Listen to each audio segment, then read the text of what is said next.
1984 is the last time Tottenham had European glory, and you have to go back to 2008 when they won the Carling Cup. Ange Postecoglou has led Spurs to a European final. The fans are singing his name again. But beneath the surface, something doesn't add up. 17th in the league, 20 league defeats. It's been the worst league campaign in Premier League history. Tottenham have not lost this many games in a 38-game season since 1912-1913. If he wins a trophy, he becomes the most successful Spurs manager in 4 decades.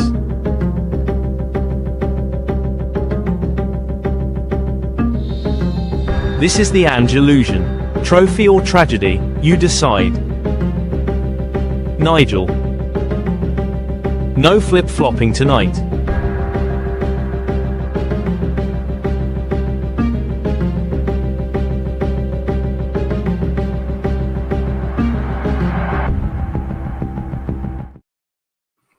Evening all. Welcome back to Beyond the Lane, episode 33. Hope everybody's doing okay. Big up to everybody in the chat. Big up to everybody watching at home. Please get involved with your comments throughout the evening. A huge week coming up next week. The Europa League final. A game where we must win. We've got to bring home that trophy. Let's welcome in the guests tonight. Starting at my bottom, Paul, welcome back. How are you, buddy? How are you? Thanks for jumping on. Very well. Thank you for inviting me back. I'm still very much Ange in. Okay, that's good. Thank you, man, for jumping on tonight. Chris, how are you, buddy? I'm all right, mate. Not too bad. I got my tickets today, so I'm all good. I'm all good. I'm very much Ange out, so. Good news. Good news. Good that you got your tickets. Thanks, Chris, for jumping on. And Nige, how are you, man? Sorry about the intro there, but I'm sure that you got that sense of humour there. Yeah, I'm good, mate. Well, I literally did say in the chat, didn't I, before we went on that I'm going to park it, and you said I can't. So, and you just so I can't park it. So I will not be flip flopping tonight. I'm still very much Ange out, and big up everyone. Deji and Jacob will be joining us later, and possibly one more. So we'll have to wait and see. People watching, please smash the like button if you're in. Please subscribe to myself, Nige, and anybody else who joins tonight. Much appreciated. Now, let's go into the chat and see who's here tonight and say hello. Let's go back now. Here we go. Evening, Mark. Hope you're well, buddy. Thanks for joining us. Big up, Cookie. How you doing, man? How you feeling? How you feeling, bud? Evening, lads. Hope you're all good. Never miss an episode of Beyond the Lane. Legendary status. Cheers, man. That's nice. And Nige, hope all is good. Rest up, buddy. Who else we got here tonight? Mike. Evening, Mike. How are you? Hope you're good. Evening to Audio Artisan. Evening, mate. Hope you're good. Big up, Tony. Big up, Dan, guests and chat. Europa League final. Tottenham Hotspur FC. Manchester United FC. 1-3 Ange out. So he's going for a loss. And evening to Lisa. Evening all. Big up everybody. Ange out. Hi, Lisa. Hope you're well. Okay. So, well, this show is called The Ange Illusion. Well, Ange has somehow guided Tottenham to a Europa League final where they can win their first trophy since 2008 and potentially European triumph since 1984. The league campaign lies in absolute ruins. 17th place, 20 defeats, humiliation after humiliation. And Ange football overall has been quite terrible, hasn't it? But tonight we'll be dissecting the season. We'll be dissecting how we're feeling about Ange. And this it's kind of like jeopardy, isn't it? You know, we win that trophy. We lose that trophy. Then, oh my days. You know, what sort of season have we had this year? It's crazy, absolute crazy. But look, a lot of fans are still behind Ange, and I struggle to understand after the season we've had. Now, are we progressing at all? Are we just chasing that illusion of glory? We're going to get into it. We've got so much to get through tonight. We're going to be talking about the Palace game, obviously looking ahead to the massive game next week. And look, it's great to have you guys with us. So thank you so much for joining us. And please get involved with your comments throughout the night. So let's have a cracking show. So let's start off with the Palace game. Let's start off with that one. Did you go, Paul and Chris? Yeah, I've got a season ticket in the West Stand. I left on 80 minutes, which is very unlike me. But it was a nice sunny day. So you didn't leave because the performance was really bad. I left because the performance was really bad and it was a nice sunny day and I wanted to get back to do some gardening. Fair enough. I totally understand why it was a bad performance. It's a meaningless game, just like Friday against Aston Villa would be a meaningless game. And we could get stuffed 8-0 and it would make no difference to what happens next Wednesday. Okay. So let's start off with a question around that game. Let's get it up on the screen. Let me just get down that comment. Hold on a second. I can answer that. What's that? That question about Palace with a cup final. How do they look sharper, more structured, and better drilled than Spurs? Yeah, fire away, Paul. So, in the league, Spurs have won their last 9 home games against Palace. If they'd beaten them last weekend, it would have been only the second time. Spurs had beaten a team 10 times on the bounce at home. The other one being Blackburn Rovers. And Spurs, I don't know if you remember, but they were playing in Iceland on Thursday night. And they got home on Friday morning in the early hours. Palace hadn't had any travelling to do other than from South London to North London on the Sunday. They fielded a very settled team. They only had one major injury out, which was Wharton. Spurs put 8 changes in, as far as I remember, and it was a very disjointed, unappealing performance where they made no effort, and it could have been 5 or 6-0, and it wouldn't have flattered Palace one bit if it had been.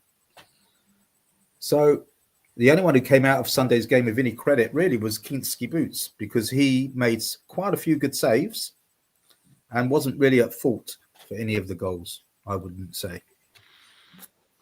But what were we expecting? You know, how many times have we seen this movie? We know that the league is so unimportant. It really doesn't matter. If we finish 5th, well, no point finishing 5th. We need a trophy. If we get a trophy next week, we finish 17th. We can't finish 17th. You can't have it both ways. We're going to get a trophy next week and finish 17th. And that will be one of the most glorious days in our history. Okay? He'll be the 3rd or 4th most successful manager in our history. Ange Postecoglou. How many other Spurs managers have won a European trophy? Apart from Birkinshaw and Nicholson, who else? Well, we haven't done it yet, Paul, so hold your horses. No. I am 100% confident. There's only one manager in this Premier League who has beaten Manchester United 3 times this season, and his name is Ange Postecoglou. There is no reason to think we will lose next Wednesday. Seriously, I don't understand all the doom and gloom. Well, we're going to get to it. Let's focus on this Palace match. But the Palace game was a dire performance from a very dire B team who are not at the levels that we need as a squad.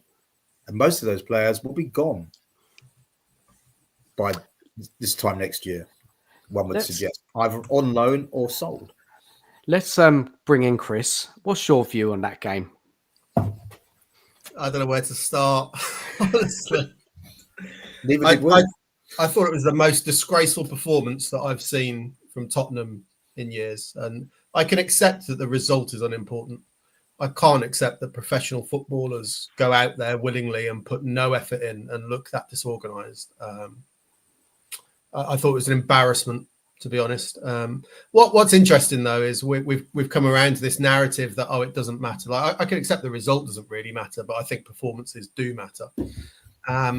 But so was Ange telling the truth a few weeks ago or not? Then when he was asked that very question about the league, right, and he said, "No, it's really important we can carry on putting in performances so we go up the league," right? Now Ange has completely changed his rhetoric, and now it doesn't matter. So I'm just wondering which one of those is true. I've never, in all my time watching football, never come across this argument that you can't possibly be successful in more than one competition at the same time. I think that's absolute nonsense, if I'm honest. I think it's just Ange finding excuses for just a continuation of really crap performances. Are you not entertained? No. Next question. That was rhetorical, really. Yeah, it's over 3 months since we've won a home league game. So against a team that hasn't been already relegated. And that team was Manchester United. So it's over 3 months since we won an away league game against a team that hasn't been relegated. And that was the 2-0 at Brentford. So, nothing has improved in the last 3 months, but we are in a final. And those finals, I was in nappies when we first won a trophy in Europe. And I'll be in nappies again when we next win one, apart from next week, that is, because I'm not in nappies just yet. But, I don't see that the league performances have any comparison with the cup performances, as you've seen. We went away to Frankfurt, where we were told we were on a hiding to nothing. We went away to Bodo Glimt. I know they're nothing special, but we were told they hadn't lost at home on their plastic turf for over a year. Or hadn't scored at the home ground. And that was the most professional performance only last week, not even a week ago, 6 days ago, 5 days ago, whenever it was. Save it, Paul. We're going to talk about that game. It's important. I know. I just want to get out there. The league games, really, I know they're crap. And we're paying top dollar for season tickets for league games that are meaningless, but they have been meaningless for a long time now. Can we just correct one thing? I can't stand misinformation. So Bodo Glimt lost at home in February, right? So this over a year. I don't know where you're getting that from. What, in the league? Yeah. Okay. I didn't know that. But Paul, what I don't understand is, we were dreadful. Palace absolutely dominated us. And how is that acceptable from Tottenham Hotspur? You say it doesn't matter. Supplement it matters. A little bit. Just supplement your question. Yeah, go for it. So why is it different for Palace? Why? Because they're not playing for anything in the league. They've got a cup final. So why don't they put in the stinky, crappy performances with no effort? Why is it okay for Tottenham, but not Palace approach it different? I'm pretty sure that Palace lost the league game in the last week or two before they played us. I don't think they were on a huge, long, unbeaten run. So they have completely irrelevant to the question. So going back to the question, why is it different for them at the weekend? Because they had a whole week to prepare and didn't have a European game on the Thursday, 72 hours before the kickoff. That's why. But we made 8 changes. Yeah, and those 8 changes looked like they'd never met each other before. Even though Ange has trained most of them for 2 years. Well, you say he's trained them. He's been in their presence. He's been in charge of their development for 2 years, right? So if we go back to the question, if we actually focus in on the actual question, how did Palace, they had a cup final, they decided not to rest their players because they want to play, build a bit of momentum going into that final. I don't get it from a Spurs perspective. Surely Ange wants to get that winning mentality into the side for the final, no? Not if you're going to play those 8 players who aren't going to play in the final. It makes no difference. Bentancur played. Didn't he? Yeah. Kulusevski played. Yes, 2 or 3 of them played. Oro. And look who got injured, Kulusevski.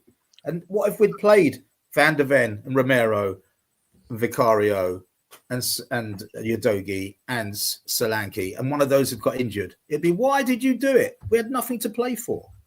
17th of those players are Ange's signings as well. Huh? Pardon? 5 of the players are Ange's signings. Okay. And? So you say they're not good enough, but he signed them. They're not up to speed, that's for sure. But look who's up to speed, It's bizarre. You've Why got would Maddison, you've got our two best players of the season out, injured. Possibly, well, one of them's the best player of the season, Bergvall. Maddison's up there. Johnson's our top scorer. He didn't play. Solanke's our second top scorer. He didn't play. And own goals, our third top scorer. There weren't any. So, you know. So this is another thing I find amazing about Spurs fans. We have to have no injuries for us to be able to perform. And if we've got any injuries, it's just like, well, it's okay that we're crap. I don't know what to say. So, let's go back 5 years to when the amazing Pochettino. I just want to go back to Pochettino, who didn't take the cup seriously, but took the league seriously. But what did we win? Nothing. Next week, we are very likely going to win a trophy, as I have said all season. So you think Ange's approach is better than Poch's? The football under Poch was far better, especially in the season we went 19 games unbeaten at home in the last season at White Hart Lane. But Poch is going to win us a trophy. I mean, what bit of that? Not Poch. Postecoglou is going to win us a trophy. Which bit of that does not compute? That's a trophy. Two completely separate things. Just because he's going to win us a trophy, great. That doesn't mean it's okay to be 17th and lose 20 league games. Of course, it's not okay to be 17th and lose 20 league games, but I totally understand why it's happened. Maybe because I've been around the block. I'm that bit older, and I've been going since 1970. I've seen shitter teams than this current. We've stunk the place out all season. So was this the reason we lost 5 of our first 12 games because we were going to get to a final the next May? Was that the reason then? Did we stink the game out when we won 4-1 at home to Villa or West Ham? Yes, there are isolated games we've played well. If we want to judge it over the whole season, I'll offer you the league table as evidence as to how well we've done. Listen, there's no denying we're in a terrible position in the league, but it's meaningless, as I will keep saying. Because only meaningless because we've been crap for the whole season. And there's a reason we've been meaningless. Yeah, it wouldn't have been meaningless. Tons of injuries. I don't know if you've noticed. We've had a lot of injuries. What if we win the cup next week and we're in the Champions League? What would that have, what if we'd finished 6th, 7th, 8th plus this season? We wouldn't have been in the Champions League. So surely, by being in the Champions League, we're going to attract. Why those two things mutually exclusive for Tottenham? In an ideal world, we'd be doing great in the league, like we were under Poch when we finished 4th or 5th or whatever, and got to a semi-final or a final in various competitions. How many semi-finals did we lose under Poch? 8, was it? I don't think it was 8, but it was a few for sure. I think it's 8. Can we bring in Nige here? Nige, what's your view on this question? I was enjoying listening to that.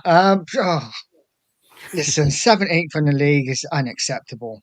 Unacceptable, no matter what team you are. And getting to a cup final is papering over the cracks.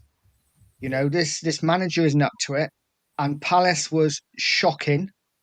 You know, I don't accept. Yes, we made 8 changes. But I expect those 8 players that come in would be saying, right, I'm going to play so well that I get into the cup final side.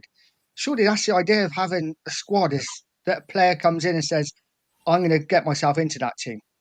But they know they're not going to play because Ange has his 11 and it's always at 11. So what's the point in these 8 players coming in and actually putting in a performance? Because they're not going to get inside anyway. I think it was an embarrassing performance. But I feel like we've been saying that all season. Every week I hear on somebody's show, that was the worst performance of the season. And then the next week, that was the worst performance of the season. It's funny, Ange comes out after the game and goes, it's not acceptable, it's not up to the levels. But our fan base seem to disagree and say, no, it's absolutely fine, don't worry about it. It's crazy. No, you're twisting my words. I'm not saying it's fine. I'm just saying when we win that trophy next week, our league position will be forgotten very quickly. I don't think it will. From who? Who was going to forget? From the board, mainly. Not the fans as such, not the ones who don't want Ange to be there. I don't think so. He'll have done something no other manager has done for 40 years. I mean, I don't understand why you know, he's won trophies elsewhere, obviously at lower league teams, but I think he's going to bring us home a trophy. And if I was Ange, I would give you all the middle finger and say, thanks, I'm off. The way you've spoken to me this year has been nothing but a disgrace. I mean, the way he's spoken to the fans has been pretty disrespectful, isn't it? What's he done to the fans? I mean, my favourite one is that last season for the Man City game, he called out all the Spurs fans for not having a win mentality and how you've got to be trying to win every single match. And now it's completely different, and it's it's understandable why we're doing really badly in the league. That's one of my favourites. Like, where's the winning mentality gone, Ange? It doesn't matter anymore. But there you go. But Mike Pepper hits it on the nail on the head here, doesn't he? No game is meaningless. Tell that to the fans who spend good money to watch. And Paul, I'm surprised because you spend good money, but you're kind of like so blasé about another rubbish performance.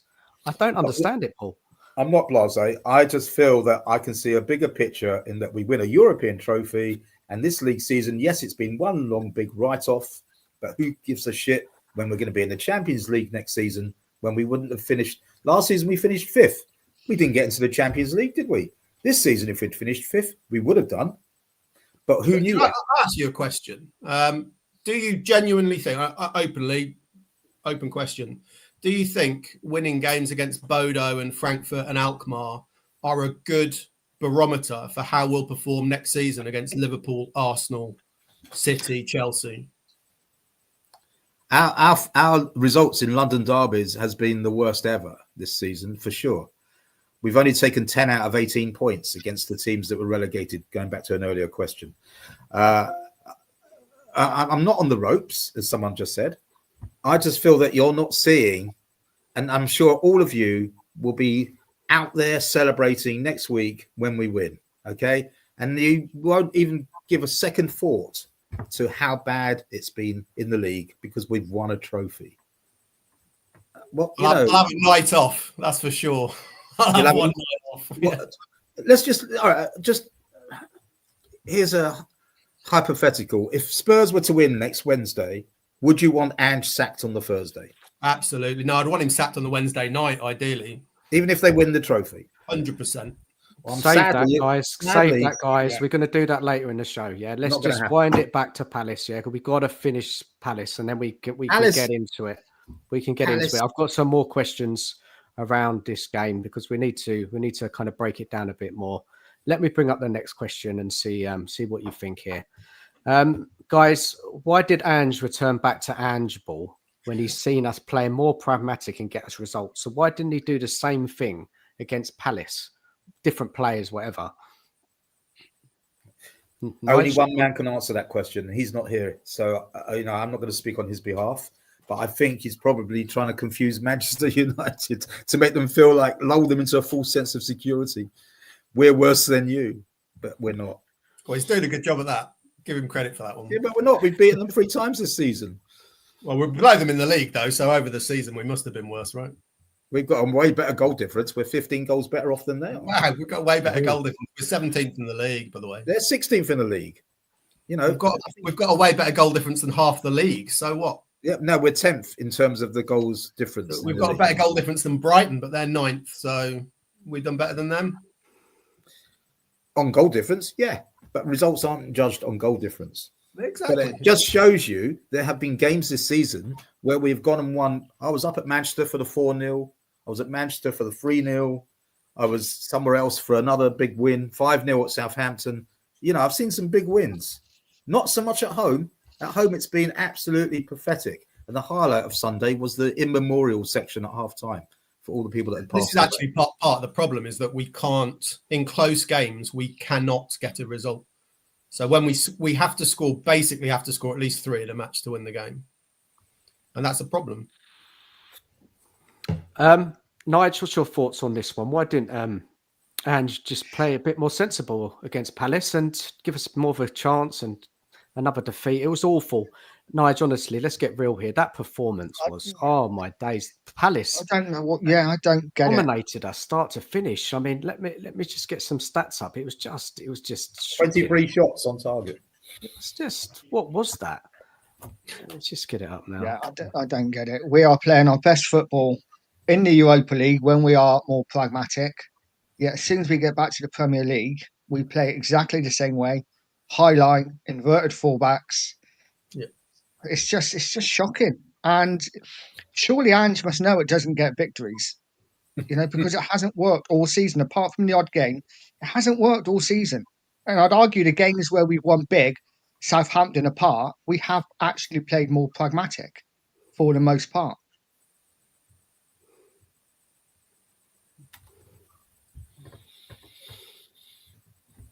Yeah, I think the problems as well, when you're watching it, we can say they're reserve team players, but the problem is not in execution and ability of the players. The problem is tactical, right? So, because it's the same thing, no matter who plays, when we lose the ball and the transition and the opposition attack on us, we see the same patterns when we lose, which we do regularly, in every match, no matter who is playing, whether it's Romero, whether it's Van der Ven. We've seen the same patterns all the time. That's what leads us to concede goals, not the skill level of the players that are playing, unfortunately. We've seen it. We've seen it a pattern. It's not even just this season, right? We've seen this for now a good 18 months. We've seen the same thing repeated over and over and over again, and we haven't fixed it in the league. So. There's a super chat's come in. Designated Hotspur, thank you so much for your super chat. He says it's not okay to lose week in, week out. They're two different things. It's okay, however, to appreciate that a lot of losses came when we had Gray and Dragerson playing twice per week and no rest. Agree. I'm not sure that's factually true. We're still losing now and we've got our players back, aren't we? This is the problem. We are losing no matter who plays, aren't we? Let's be honest.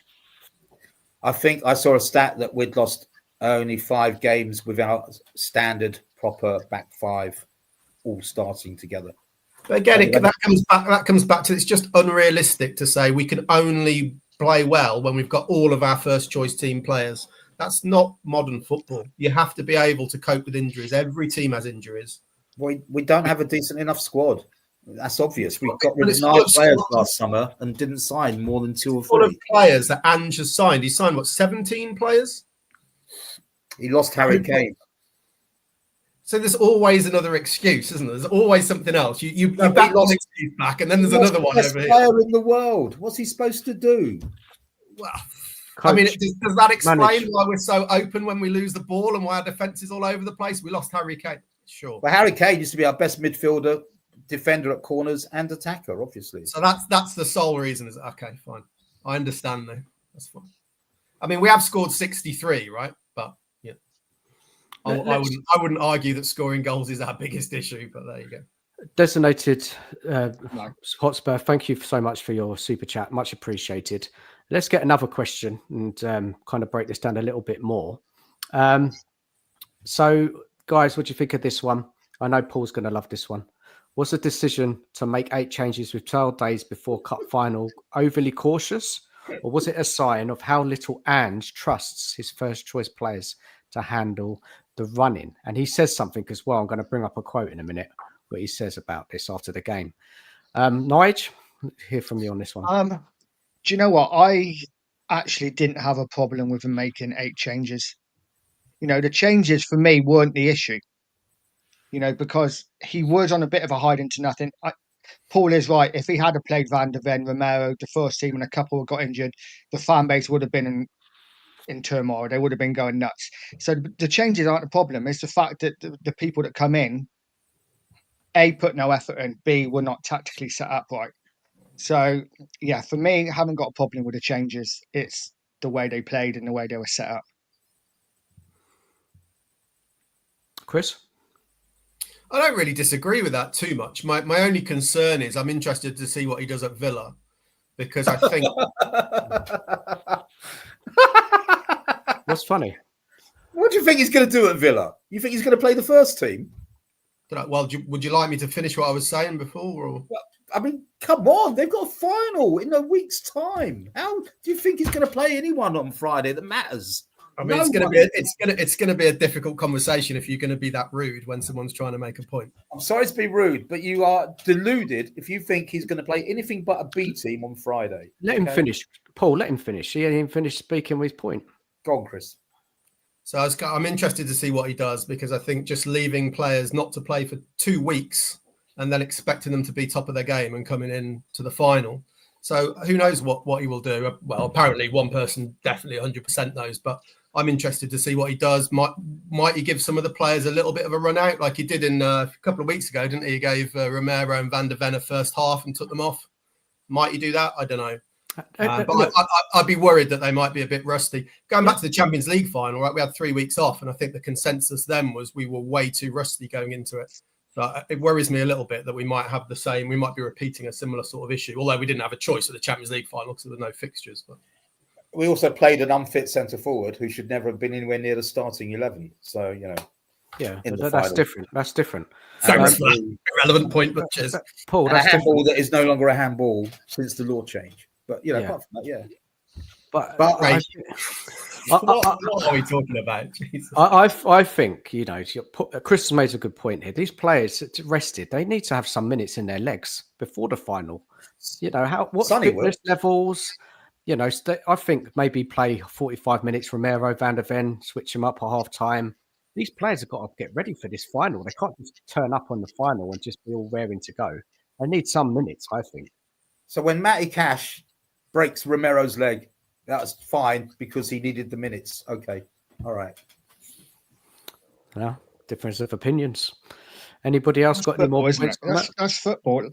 I think Chris is right. I think we have to get some minutes into their legs. We can't be resting them for 10, 12 days before a final. I totally get the Palace game because we had played on the Thursday night. But I think for Villa, we need to get, even if it's bringing Romero on for 25 minutes at the end or just getting some of the players some minutes. The only player I would maybe wrap up in cotton wool a little bit is Van der Ven. I think he should have enough training to get him through. But the rest, I'd be looking to get minutes in their legs. We're in a really difficult position with Van der Ven because the reason why he's so important is because he can run bloody fast, right? But that then exacerbates the risk of injury. If you're not doing it, the less and less you are performing at that level, then suddenly perform at that level increases the risk of injury. So that's a really difficult position because, Paul's right. Like if we do play them and they get injured, he is going to cop it because fans love a bit of hindsight, don't we? So that I feel sorry for him there a little bit. So that's why I'm interested to see what he's going to do with it. Well, Ange said he's wrapping them up in cotton wool, so doesn't look like we're going to see. So that's interesting. Like in training, genuine question. Do you think in training then he says to Van der Ven, like, don't go in full-blooded? And then all of a sudden when was the last time Van der Ven even played? I can't remember. Like, did he play him the week? In the league? But you can wait for 2 weeks, have him not perform, not even do any sprinting, and then suddenly say, right, go sprint full pelt. Like you almost ask him for injuries. Do you think they don't do any sprinting in training? Well, I just asked that question, didn't I? I said, do you think in training he tells him not to go at 100%? Did you see the video of Brendan Johnson being taken out by Serge? Yeah. By Reguilon, yeah. But I was talking about Van der Ven, yeah. Yeah, but it's just you're saying in training they're probably not committed because they want to stay. I didn't say that. I said, do you think he asks Van der Ven not to go at 100% because of his risk of injury? I'm sure he does.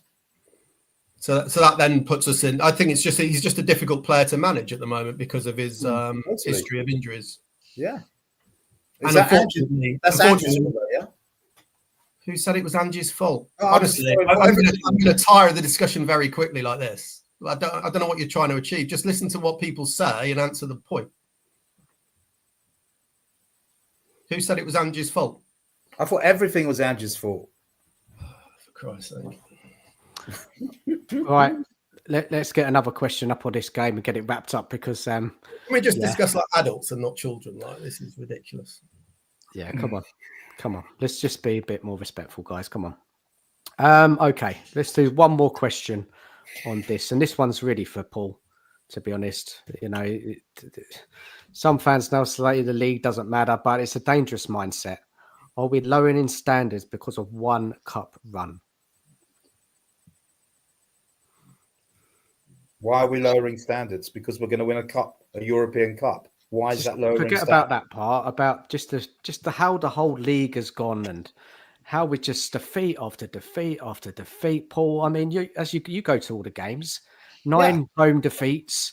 I can't think of much I've seen this season at home that I've enjoyed, but it doesn't matter if we win a cup next week. That's what I'm saying. It will all soon be forgotten once we've won a cup. And we will win a cup next week. And then everyone will be full of the joys, And Ange will get to stay if he wants to stay. because you don't sack a manager when he's just won you a European trophy. You might have a disagreement with the board and walk out like Birkinshaw did, but I think he'll stay. If he's got any sense, he'll stay. And he'll get given till Christmas and see if it changes and see what players they can attract. Now they're in the Champions League. Okay. That's what I think. I mean, Dave, who knows? We don't know whether he'll stay, do we? None of us do. But the current sort of feeling in the what's been reported in the media, I don't know whether that's correct. But David Ornstein, that's just clickbait. The media know nothing. All right, I won't finish my point again. Don't worry. Well, when we signed Wilson Odobert, how many papers or social media, whatever, people, podcasts had predicted that was going to happen? Yeah, it's very rare, though, isn't it, Paul, for that to happen? Very rare. That doesn't normally happen. Normally, we know who's coming. Yeah, most of the time. Yeah. Okay. Nige, any thoughts on this question? And then we've got one more about the Palace game. For me, it's what if, and I know this is probably going to sound really negative to Paul, but what if we don't win the cup? It's 17th, all right then. If we don't win the cup, we'll go down as the worst season in our history. I totally agree with you. But luckily, I'm not even thinking about losing because I can only see us winning. Do you think he'd stay, Paul? Do you think he'd stay if we lose? He wouldn't have the choice. He would be sacked. See, I find that personally for me, I don't think any manager's future should rest solely on the outcome of one match. I think there's enough body of evidence. I judge him on the whole body of evidence, but I get the point, but I don't think that's the way a manager should be judged. You can't sack a man who's just won your first European trophy in 40 years. We're not Manchester United, who are used to winning trophies, as Ange said, or Chelsea, or Liverpool, or Man City. We're Tottenham Hotspur. It's all about the glory. To dare is to do. Not 20 defeats, yeah? 20 defeats is totally unacceptable. But I totally understand the mitigating circumstances that have caused it. We haven't had a settled I watched a video a couple of days ago, I think, and there was somebody trying to compare this season to the 84 season.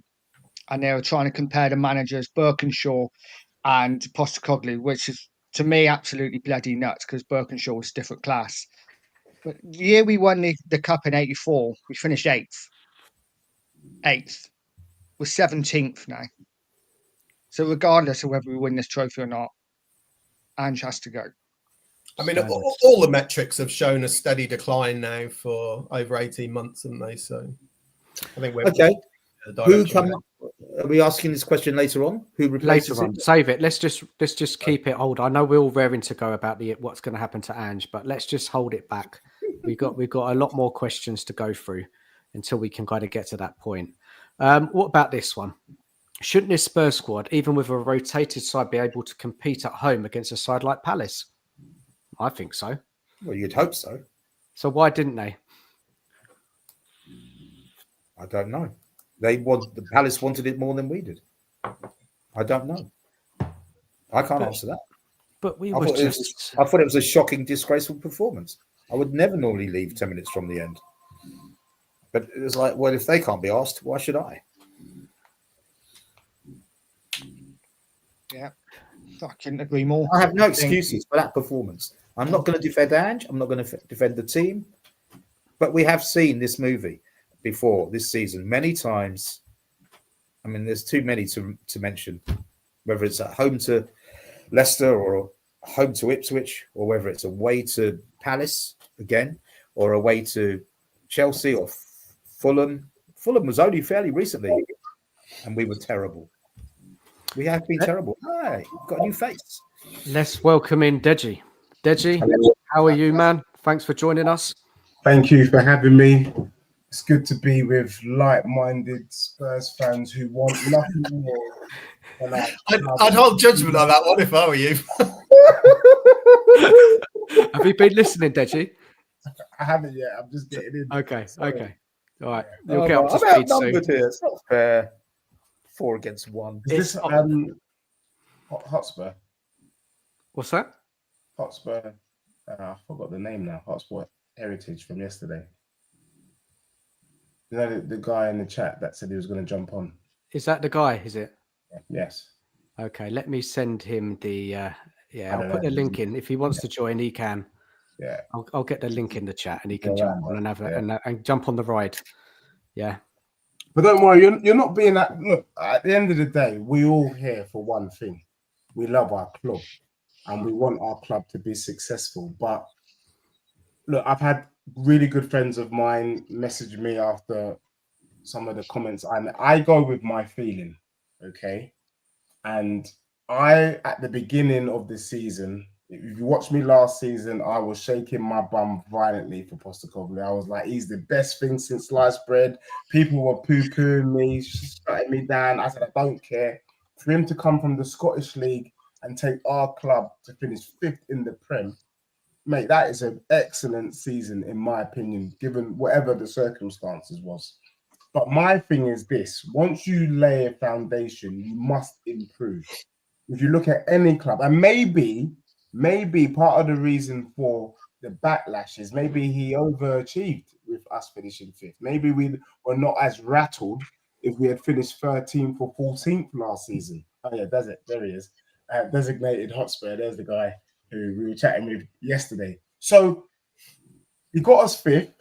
I am hoping for, and I predicted Spurs to be top 3 this season, and nobody can say that that's unrealistic because Nottingham Forest has been pretty much top 3 until the last couple of weeks. Yeah, if Nottingham Forest can be 3rd, my club can be 3rd.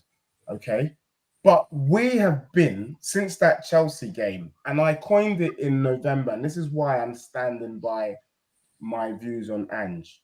I, as a joke, in November, after the Palace game, said, with this win one, lose one, we could possibly lose 18, 19 games this season. Now, I want to confess live on this show tonight, that was a joke.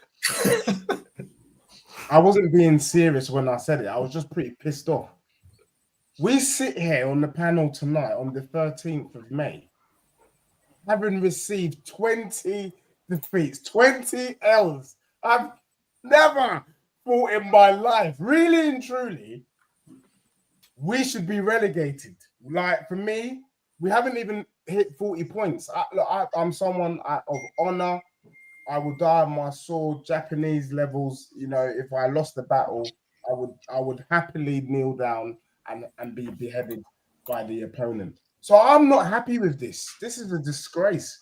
There's no way anyone can convince me, Designated Hotspur, be very, very careful, that Ange Postecoglou is somehow going to take us from just above relegation zone to us being where we're supposed to be, which is competing or at least challenging for a Champions League spot. I haven't seen it, and therefore I'm not prepared to take the risk, because what we could do is give Ange until November, and by that time it could be too little too late, and then we're asking for miracles from another manager. We haven't got time to waste. The only thing saving Ange is the fact that he's in the Europa League final. If not, and if he doesn't, and imagine this for one moment, if Ange does not win that final, what say you? What can any of us say? That means we have truly been rubbish. And we have been rubbish, but we might have a trophy to go with it. And that's the only thing that is giving me hope right now. Thanks for having me, guys, by the way. Thank you. What's your name, man? What's your name? Manuel. Well, thank you for joining us. You've been watching. Is there anything you want to add to that Palace discussion? Well, I think from the perspective of the Palace discussion, I think you could see it both ways. I fully understand the notion that obviously the display was absolutely unacceptable. You know, losing week in, week out, you know, in the Premier League, which is our bread and butter. You know, no one can sit there and actually say, you know what, you should be happy with something like that. However, I do, from my perspective, obviously from my opinion, I do understand Ange. You know, if we look at our game against, I think it was Tamworth, on the artificial pitch, a few games later, we have 3 players that literally ended up getting injured purely because of the constraints that you have when you play on that pitch, and then moving that straight onto the grass pitch. So I do understand the fact that obviously he had to rotate. He wasn't going to take any chances on Van de Ven, on Romero, when you have, you know, a cup final in the next 9 games of in the next 9 games, which you need to win. Nearly everything rests on that. However, I also understand other fans who say, well, it's your team. You've rotated 8 players, but those same players are, you know, training, so they technically should be able to play some form of you know, well, actually not Ange ball, but the same way that we played against Bordeaux and the same way we played against Frankfurt. So it's really tough to put your finger on why, but at the same time, I mean, guys, I can literally revert back to 10, 15, 20 months ago, different managers where people said, guys, our squad is not good enough. So if you thought that our B squad is not good enough to be able to deal with a whole lot of the Premier League constraints, then you wouldn't be shocked if after changing 8 players, the B squad is actually really and truly not good enough to play against, you know, Palace's first team who's in the cup final. So I understand both sides, but it's a tough one. It's a tough one. Look, I know we're talking about the Palace game, but for me, yeah, issue has been way before Palace. Mm-hmm. I think the issue has been there from the start of the season. I was talking about, let's look back to the Brighton game where we were 2-0 up, yeah? And then we let Brighton get back in. Let's look back at the Crystal Palace. We had our full squad, and I think the thing that gets on my nerves is, even if we had played our so-called strongest lineup, we're not beating Palace. We didn't beat them before. Do you get what I'm saying? So, and that is the bit that I'm struggling to kind of hear. At home, though, Deji. At home, we played them away, and that performance was unacceptable. You know, home to Ipswich, away to Palace, and away to Brighton. Unacceptable performances. But then obviously you can look at all other, you know, I think was it 9 games in, guys, that we had, I think we had about 12 games in, we had about 5 losses. However, we were literally on top of every metric that you could think of. XG, expected goals, chance creation, expected goals conceded. We literally were, we could, with the 5 games that we had lost at that time did not really show or actually give us the reward of the way we were actually playing. Like you can go all the way back to Leicester. Absolute first game of the season. Absolutely battered them. 1 loss of concentration by Romero. We lose that game 2-1. So we draw that game 1-1. Newcastle away again. Absolutely battered Newcastle at St. James's Park with our full 11. I think at the time Romero was Van de Ven either got injured, Romero got shifted onto the left-hand side of the centre-back position. Again, lost concentration, and we lost. So in those first games, up until the time where we actually started getting those injuries, we were not as bad as people do remember it to be. That's my only point. Yes, we've you know, Van de Ven, Romero, you know, got injured. Then we started getting a whole platter of injuries, and you know, having such a thin squad, playing Thursday, Sunday, no rotation, by the way. Archie Gray and Dragusin at the back, Thursday, Sunday for over 2 months. Even it will take a toll. That's obviously my general. I think when we look back, people forget the fact that we, you know, in the first 10, 11 games, we were not as bad as people actually do remember it to be. That's why I think, obviously. Fair enough. Before we anybody wants to come back on that, just evening, Jacob. Thank you for joining us. How are you? Hello. I'm well. How's everybody doing? A lot of new faces. A lot of people I've not met, but I see Deji, my bro. What's up, Nige? What's up, Dan? How are we all doing? We're good. Do you want to come back at that one? Have you got anything to add to what Emmanuel said. Is that right? Sorry, Emmanuel. Is that your name? Yeah, well, good. Yes. I don't know what we were talking about. We're talking about, I think Manuel was saying that we started the season well, but it's people have forgotten about it, and where we're at now, we're just we've fallen apart completely. Well, I mean, I guess it depends on the perspective in which you're using to look at the season like that. There's no moment this season specifically where I felt like it was just kind of the odd performance where I was like, all right, now we're going to capitalize on that. And then we don't. Now, and then we do it again. And I'm like, okay, we're going to do that.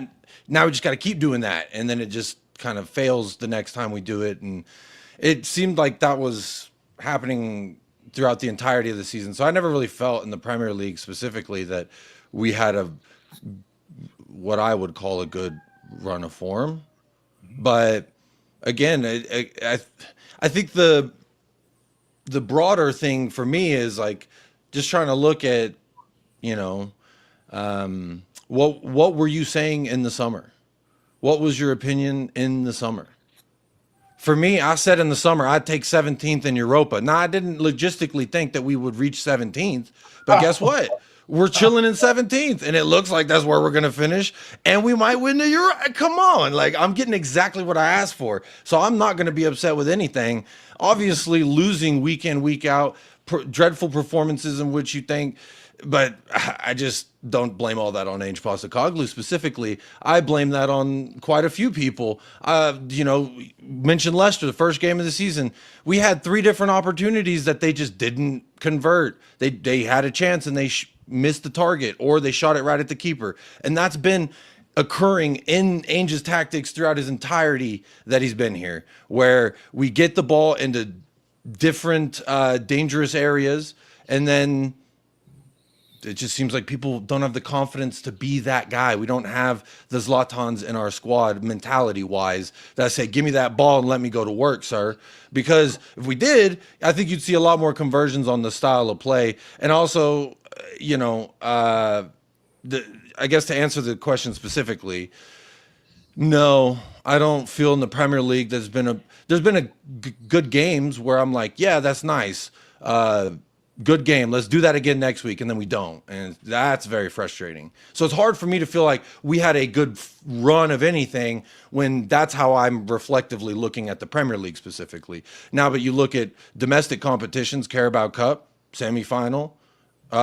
We were 90 minutes away from a final. All right. And that's better than last year. That's better than, not better than Jose, but it's better than what Conte did with the domestic lack of success, if you will.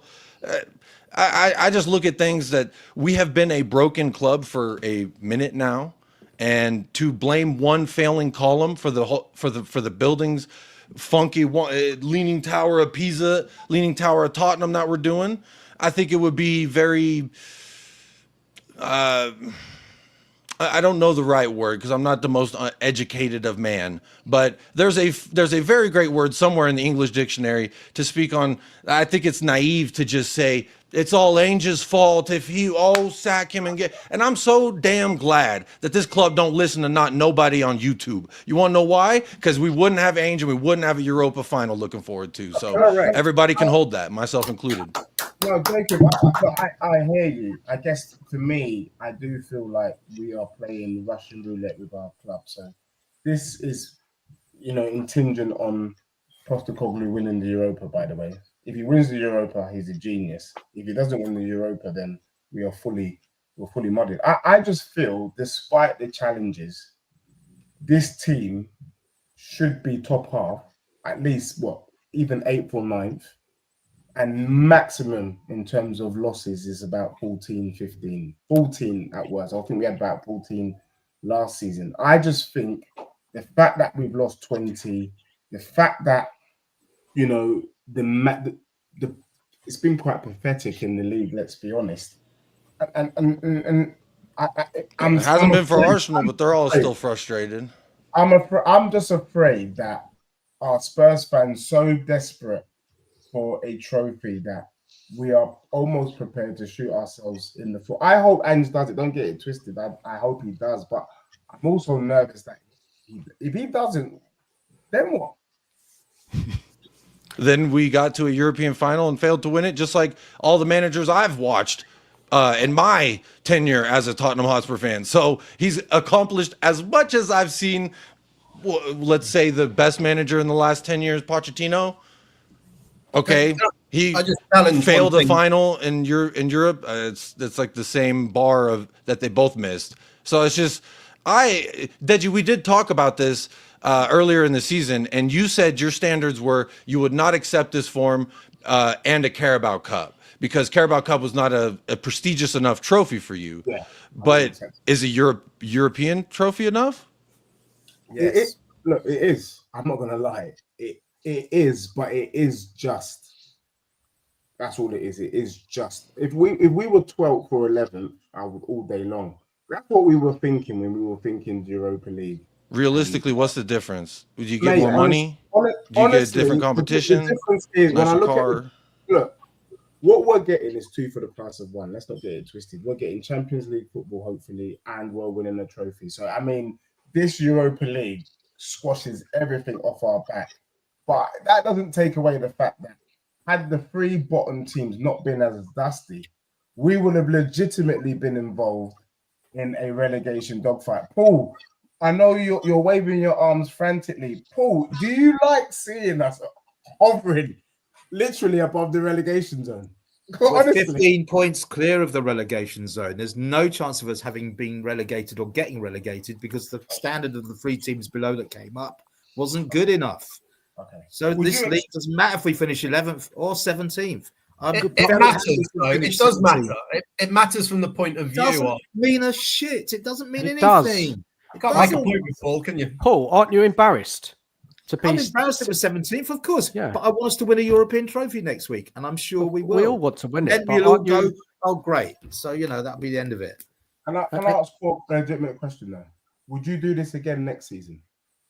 I know it's not possible to win a European trophy. Well, we're not going to win. We're not going to win the European Champions League, are we? So, no. Shoot, 17th in Champions League trophy. I'll take it. Talk to me. Yeah, but we're not going to win the Champions League trophy. There are standards and levels. We're nowhere close to the level that we need to be to win the Champions League. Well, yeah, I mean, watching Champions League matches, watching the semifinals of the Champions League was quite stark difference. I don't want to digress the conversation. So, for you, Paul, sorry, because I have to leave in about 10. What would be, let's say Ange does it, and I hope he does. So for all of our sakes, I will see you outside the stadium on the parade. I'll be drunk, lying in the road, so you can easily find me. You and thousands of others. What's your expectation of our club next season? Next season? Yeah. Well, we'll be in the Champions League, so we'll be playing Tuesdays, Wednesdays, and weekends. So there'll be a lot of games again. I think we'll probably get to the knockout stages of the Champions League. I think we'll probably get to a semi-final of a domestic cup. And I'll think we'll finish about 5th or 6th. Can I ask a question on that? How next season is it that we can suddenly in the Champions League compete in 2 competitions and the league is presumably important, but this season we can't do that and it's not important? Because next season we'll have 3 or 4 new signings. Romero will have sodded off to wherever he wants to go to. We'll have some new signings and we'll have fit players that weren't fit this season, that were missing at crucial times. We had that last season though as well, right? All the injuries. So I don't know where it comes from. We've also never really signed 3 or 4 first teamers in one window if we under Enix. So I don't know where. I think when we sold Gareth Bale, we signed the Magnificent 7, of which maybe Lo Celso and Ericsson were the only ones who mattered. I'll give you the one example that was 12 years ago. Yeah, but you just said under Enix would never sign. So make up your mind. All right, so one transfer window out of 48 is the reason why you think it's going to happen this summer. Yeah, because I think the club know if we're in the Champions League this time, they've got to push the button and go for it.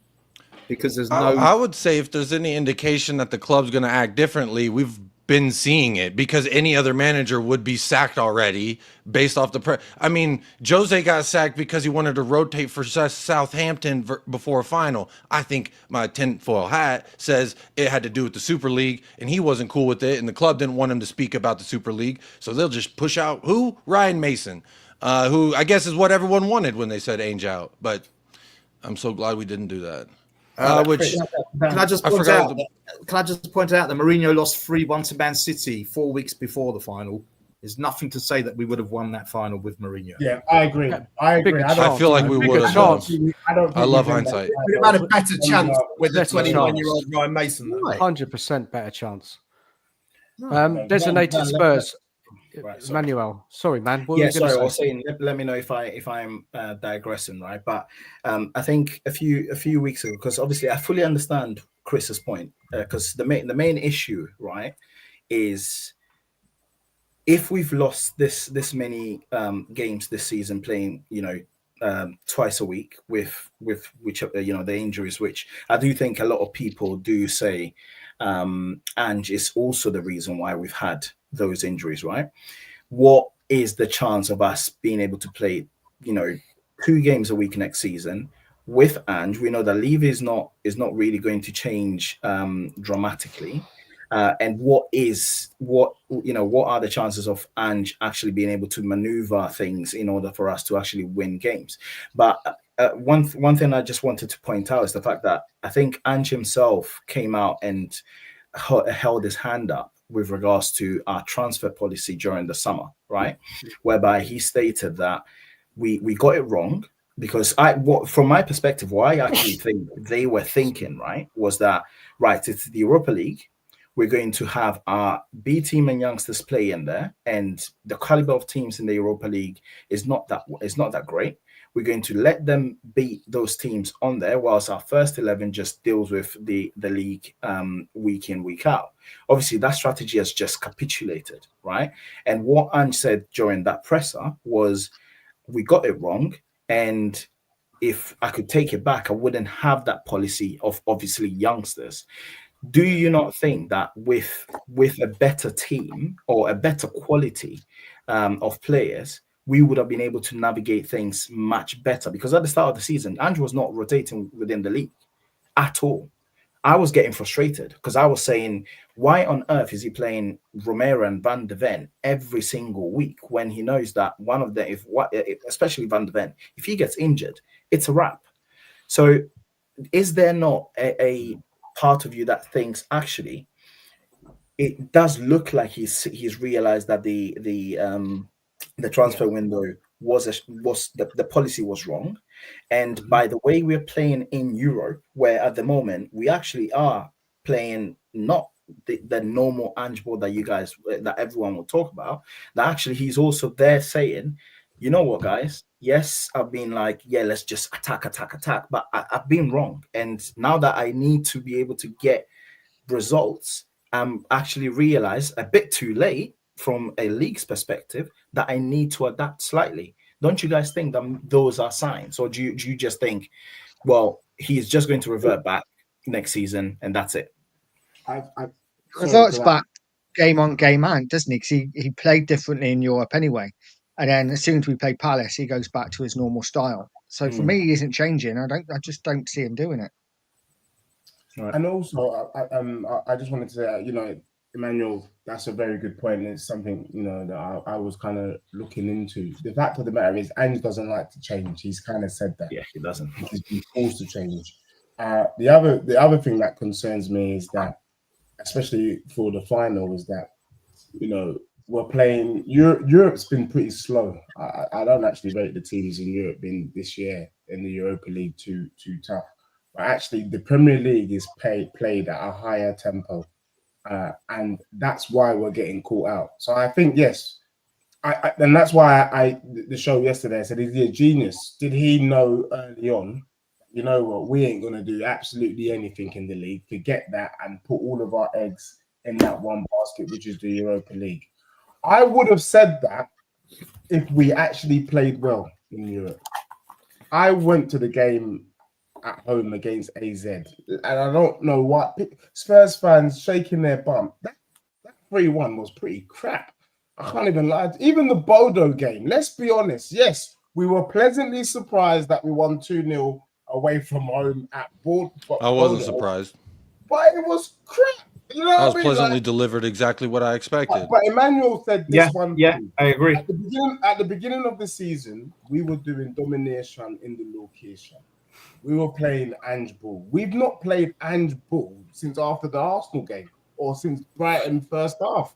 So that is the thing that concerns me. We're not creating chances. We're not meaningful chances, and we're not dominating the matches the way we used to dominate the game. And that's not Ange's philosophy. That's not his ball, and his management of the team is what gets to me. The last point I'll make, because I have to leave in a couple of minutes, is when you don't know your strongest 11, then you know you're in problems. There is no Spurs fan on this panel, including Paul, that can tell us with confidence what our strongest 11 is. If we're fit, if you don't know our everyone's strongest, fit, that means we are screwed long term, and that for me is one of the biggest issues.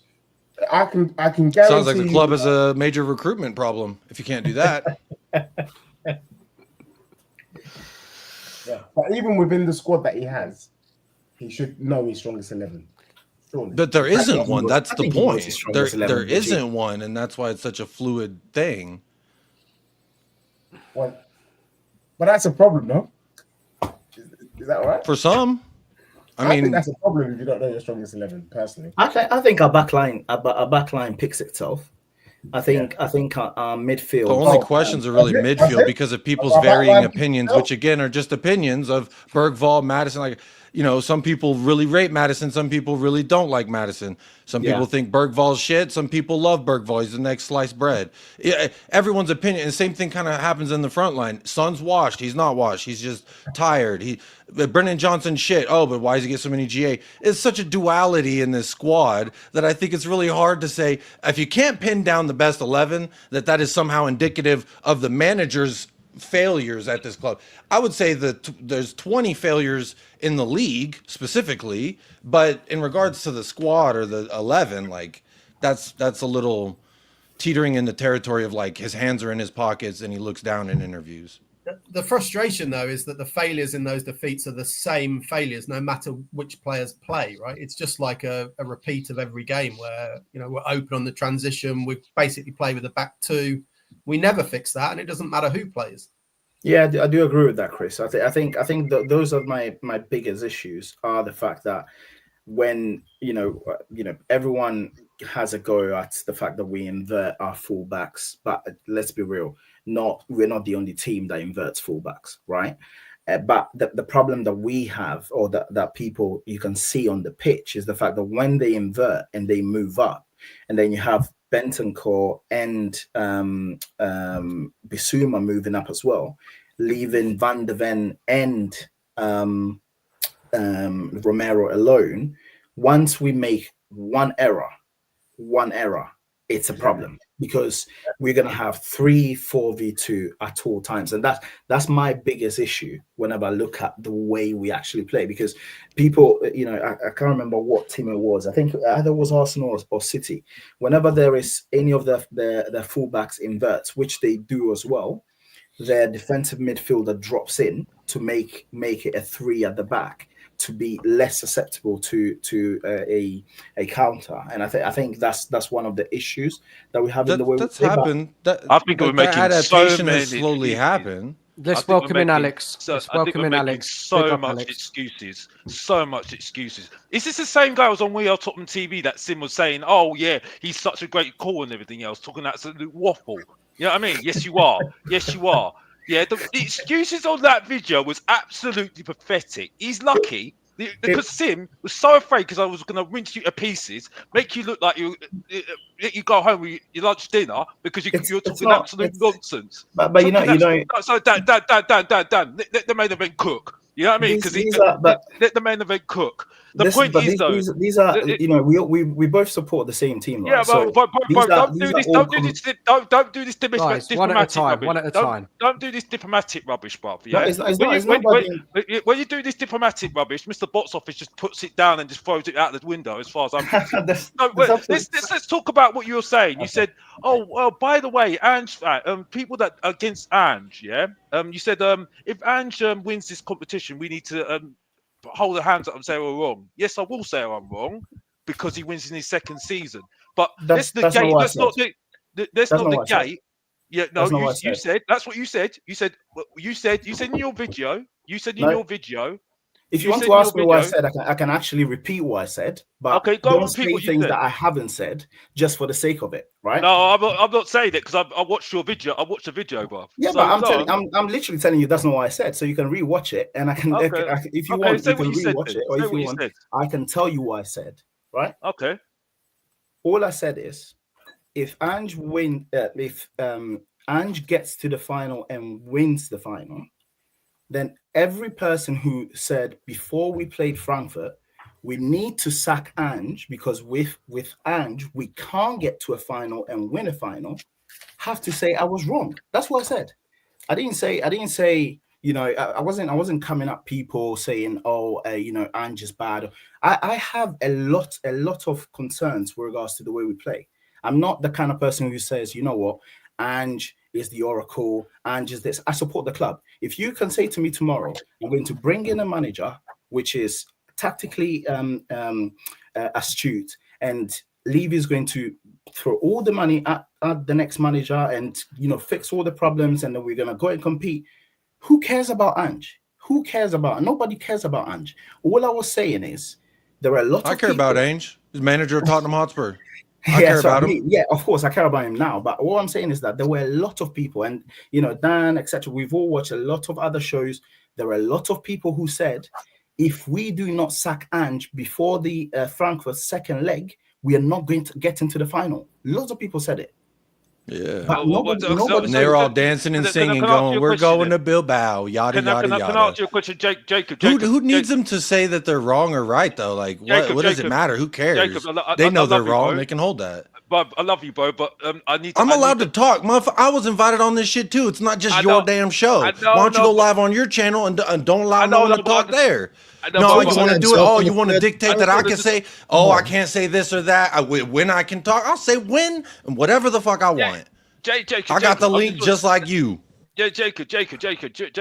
I don't even know why you're having a go at me right now. I just want to just question him because I want to say something. You weren't letting me finish my damn sentence.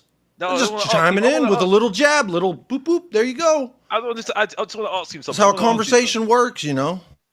But Jacob, don't worry, I'm not having a go at you. Jacob, Manny, I want to have a talk with you, yeah, right. So based on what you said about Frankfurt, yeah, right, because I was surprised what he did in Frankfurt. I thought that was a game changer for me. That's when I thought, yeah, he knows what time it is, yeah. He knew his job was on the line, and I don't think it was. I know it's not him. Those tactics, I know it's not him because he did the same thing against Man City, right? We won 4-0. He did the same thing against Brentford. We won 2-0. Right, we went back to Ange Ball again. Went back to Ange Ball again. Remember when we won 4-0 against Man City? And look what we done after that. I think we drew a game against Fulham. I think it was, wasn't it? And we went back to Ange Ball again. Yeah, right. So why is it he doesn't incorporate his tactics that was working, that we've got our best results in, right? Okay, in the rest of the games, because if he did that, we wouldn't have had 20 losses. No, had 20 sorry, is losses. that for me? Yeah, that's what I'm saying. I'm asking. No, I fully agree. No, genuinely, I fully agree. Like, first and foremost, there are two sides of it, right? When you look at our wins against Man City as an example, there is you can also say that there is part of, you know, the nature of the game, right? City have got better players than us. They keep the ball way better than us. So in nature, your team is going to fall back 20, 30 yards in order to try and defend the game. That's the nature of football. That's not, you know, Ange could have literally gone in and said to them, right, go out there and play the exact same way I've told you. But if the team that you're playing is bopping off the ball left, right with really technical players, that will happen. And naturally, that the Ange doesn't need to tell them. But that's not the question I asked, though. That's not the question I asked. The question I asked is, right, is that, because we're going around in circles here. The point I'm making is, why is it, right, if it worked well against Man City, Brentford, okay, people said that, you're saying that we haven't got better players than Brentford. No, we do have better forward line. No, we got better forward line. No, right. So yeah, okay, we can talk about the forward line another time. But the point I'm making is, for this, right? You're telling me we can't, and we did the same thing at Well, Brentford. you say, do we have better players than Brentford? And I provide you an example in which we do not have players that are better than Brentford, specifically in the front line. Oh, disregard that. I Well, think, no, but but I think the point Alex I'm is making- saying, man to man, have we got better players than Brentford? I think exactly. That's what I'm meant. saying. I guess Yeah, it depends on the day, we right? When do. you have a rotating, revolving door of sick notes. Well, don't make the excuses about injuries, please, Jacob. Please. It's No, not an that- excuse. that- Like if I you- told my you- wife you I can't- didn't do the you can't dishes because I was in a dismiss car it. accident, is that an excuse or is that a You can't reason? dis- you That's can't dismiss excuses. it. If I told my wife the because room's of all him. dirty because I've been fucking why is off all Krulu- day, is why that a is reason Krulu- or is that an excuse? I'm sorry, it's excuses, right? And if Well, we're I'm gonna asking do the this- difference between an if- excuse and a reason, like a genuine okay, reason. Well, we can say whatever you want. So I as far said, as I'm Alex, concerned. are you coming over for dinner tonight? And you say, no, you're across the pond. That's a reason, not an excuse, right? It's excuses, as far as I'm concerned. That's not an because excuse. All right, then because- come over for dinner, because- Alex. You better be here 6:30 p.m. We eating spaghetti. Alex, that- why is it not an excuse? That's what Jacob wants to know. Why isn't it? Because as far as I'm concerned, you've got a squad. You've got a squad. And he knew exactly what the season was going to be all There's about. living, 2 games breathing a week. humans over there. He Two should have games- been able to make them do what? For goodness sake, if we're going to start doing this morality thing, this is ridiculous. Honestly, this is. It wasn't morality. This is about. I was just saying you're using, like, there's a person who can run around on the pitch, but you don't know that he could do X, Y, or Z to a degree in which you need him to do it. No, that's. I mean, let's talk about the facts here, yeah? Because this is what we're doing. We're doing too much feelings here. Let's talk about facts, yeah? Who's been our best pairing this season in central defence? By the way, I'll tell you who: Dragerson and bloody Davis, Ben Davis. I don't believe What's it. that based on? I don't believe Based that, on the games that personally. we've won, most of our big games, right? Dragerson and Davis have been up. How many games have Van der Ven and Romero played together for you to make that assessment? I think the percentage-wise, they've missed about 71%, 74% altogether. Yeah, so I don't. So you're relying on central. So what you're saying is then basically saying that we're relying on players that are not reliable to be available for us. That's what you're saying Yes. at the moment then. Yeah. So whose problem's that then? Currently, I will go to the company. I would say also who's in charge of people's health, the physio department, which is a failure, an utter failure, and has been for years. Thanks to do this, because I love this. I love this excuses. I love how people say silly things. You know. So why aren't you coming over for dinner? But I don't understand, bro. Jacob. So why aren't you coming over for dinner then? Is that a reason or an excuse? Jacob, this is excuses, bro. Because we all know. No, a legitimate reason Come is a on. legitimate reason. An excuse is you're applying your perception of someone else's reason for the lack of something not happening. That's you applying. That's not a good enough reason. Therefore, it's an excuse and it shouldn't be used. It is a legitimate thing. How much you factor the injuries in is not a definitive thing. That's an opinion, right? So you can't sit there and say that it's an absolute reason and it's a definitive and it's a fact. It's an opinion about how much do the injuries impact. Of course they're going to, but other teams have done much better with as many injuries. Not Very different to saying why can't you get to America in 3 hours? Well, that's a factual thing, isn't it? That no one can dispute. Yeah. That that's not possible. Yeah. No, I got you. It's not impossible to get results with second string players. It's not impossible, right? So Yeah, don't 100%. present that as a definitive No, it's not. It's not impossible. But again, I would look at let's just look at Tottenham before Ange walked in here. How did we feel about the squad? How did we feel about getting a manager? Because I remember he was our 4th, 5th choice option because we got denied by 3.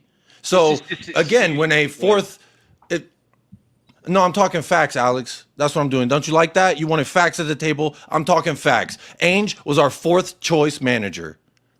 And everyone's acting like he needs to turn us into Real Madrid. We were shit before he got here. He gets here, and we continue to be shit, and then say it's his fault. We do that every manager. I can't wait for Bournemouth. That was one of your arguments, wasn't it, Manny? You're Harry Kane. We haven't got Harry Kane. Yeah, in the middle of talking, Alex. But Harry Kane already left the building already. Yeah, already left the building already. Again, that's not what I said. You love to sounds like a big hole in the squad, right? No Harry Kane sounds like a big hole in the squad, right? That was one of your arguments, wasn't it? Guys, do you want me to reply? One at a time. No one even answered Jacob's. Jacob went to, who was it? Alex, was it Jacob? Yeah. You didn't even get an answer, did you? Well, what was it? What was this question? Jacob, do you remember? I can't remember where I left off and Alex cut off. I don't know, but I would say my overall point is that like, because Chris was saying, it's a fact that it would take X amount of time to get over for dinner or whatever. Because my point about Alex come over for dinner, is that a reason or an excuse? Because I'm genuinely trying to decipher, and I'm genuinely trying to find out what is the difference between. It's not a leading question. I'm trying to win a debate. This ain't debate class 101 in high school. I'm not trying to lead a discussion. I'm just saying when it comes to reasons and excuses, I think a lot of people apply their opinion on it, like Chris was saying, because he's absolutely right. How much the squad's injuries number is a fact, but how much it affects you, to what length it affects you, and your ability to do X, Y, and Z on the pitch is absolutely relative to the person, and it is not like a demonstrative fact. So that's where the gray area is, and that's where I like to try and make sure we draw that line. Let's say this is because of this, and we can objectively look at it. Whereas, he's just a fat Australian and I hate the way that we play. Like, there's been plenty of games I hate watching. I'm waking up at 5:30 in the morning to watch us get.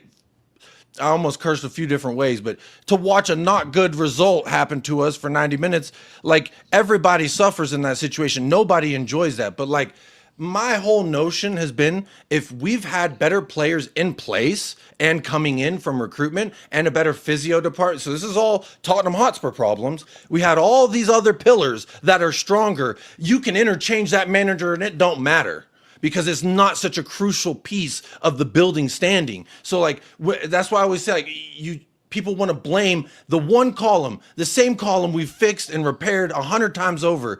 And it's like, something else has to systematically change, which is what I wanted to see in the summer. And unfortunately, we're seeing an example of it by Ange withstanding the poor run of form in the league, because I've not seen a manager withstand that kind of form personally. I've got to go. Right? I'm sorry, Dan. I'm really sorry, Dan. But I promised Jules I was going to go. Manny, I want your number. I need your number. Yeah. We need to finish this. Yeah. Right. All right. We will. Just make sure you pass the number on to whatever, Dan. Yeah. I want your number. Jacob, don't take it personally. You know I love you, bro. You know I love you. Oh, dude, it's all love. And the offer stands tonight, tomorrow, whenever you want to come over for dinner. Hopefully, it's better than spaghetti. Jacob, you know I'll always turn up for your show. You know I love you. You know it's all love. Yeah. Nice. Yeah, it's all love. Always look Alex. beautiful, bruv. Always look beautiful, Dan. Big up, cheers, Paul. Alex. I don't know you that well. Sorry, mate. And Chris, big up to you all day long. You know what I mean? But Manny, we need to finish this, bruv. Yeah. Right. Big up for turning up. Big up for turning up, bruv. Because I tell you what, yeah, people don't turn up. You turned up, bruv. Thank you. Yeah. Jacob, you always turn up, bruv. You know I always praise you for turning up, bruv. Yeah. Whenever I can get those two. Sorry, Dan. I promised Tasmanians George. I promised George. Yeah. Take it easy, man. See you later. Bye. Cheers. Right, let's bring some order now. That was chaos, absolute chaos. That was chaos. Right. Yeah, I need to breathe a little bit, because I try to match where Alex come in at. I try to like match that, because you can't get a word in otherwise. Yeah, it was chaos. You've got to give him more than 3 hours notice if you're inviting him over for dinner, though, mate. Yeah, that's true. Okay, look, a little tough. Let's have some nice conversation for a little bit before we get into the nitty gritty. All right, let's just brain it in a bit. So, guys, last week it was a great performance, wasn't it, against Bodo Glimt? Unexpected, I don't know, maybe, but I thought it was a fantastic performance. We've done really well. Now, guys, I just want your thoughts on that performance.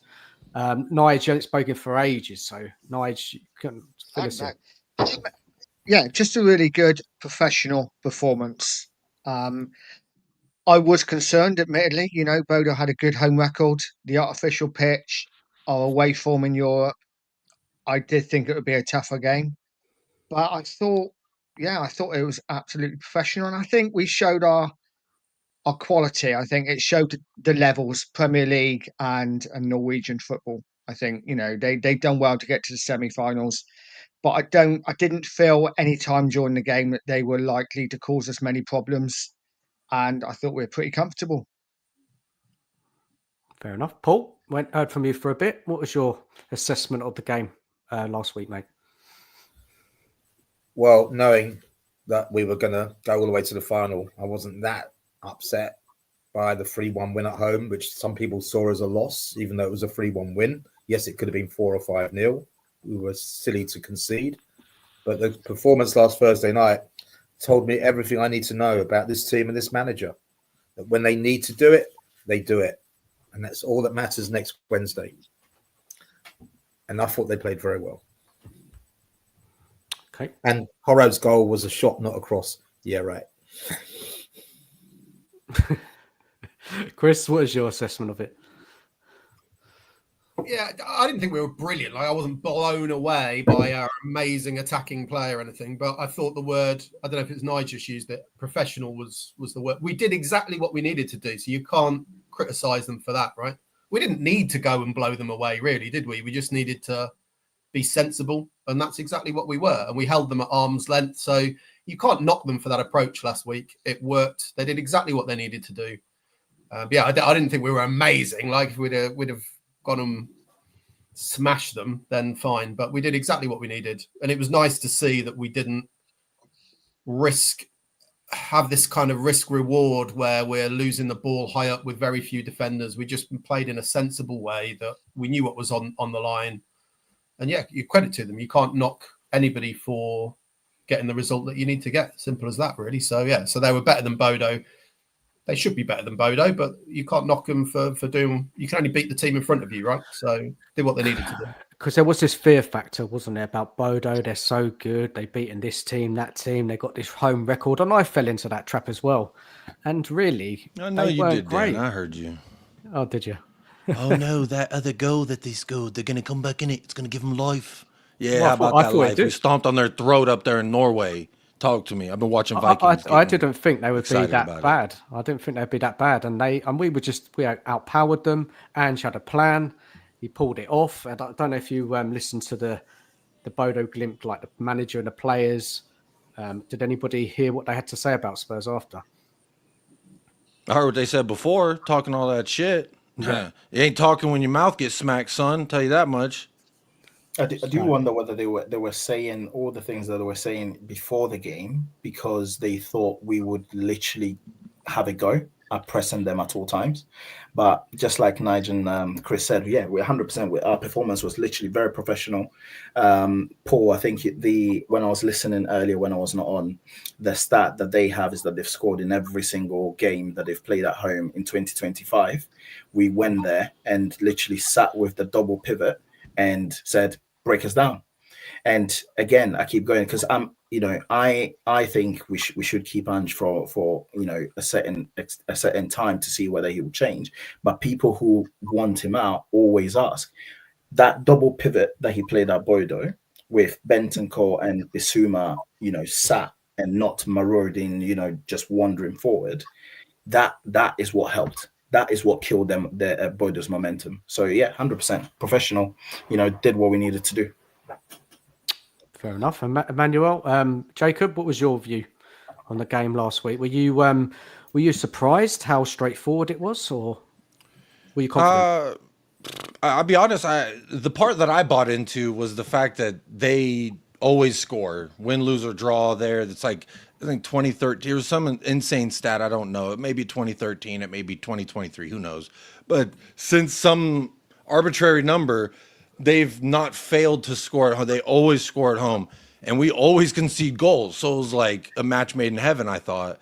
But that just wasn't the case. I do think we were a little bit like, all right, son, go ahead. What you gonna do? It's a little bit of that.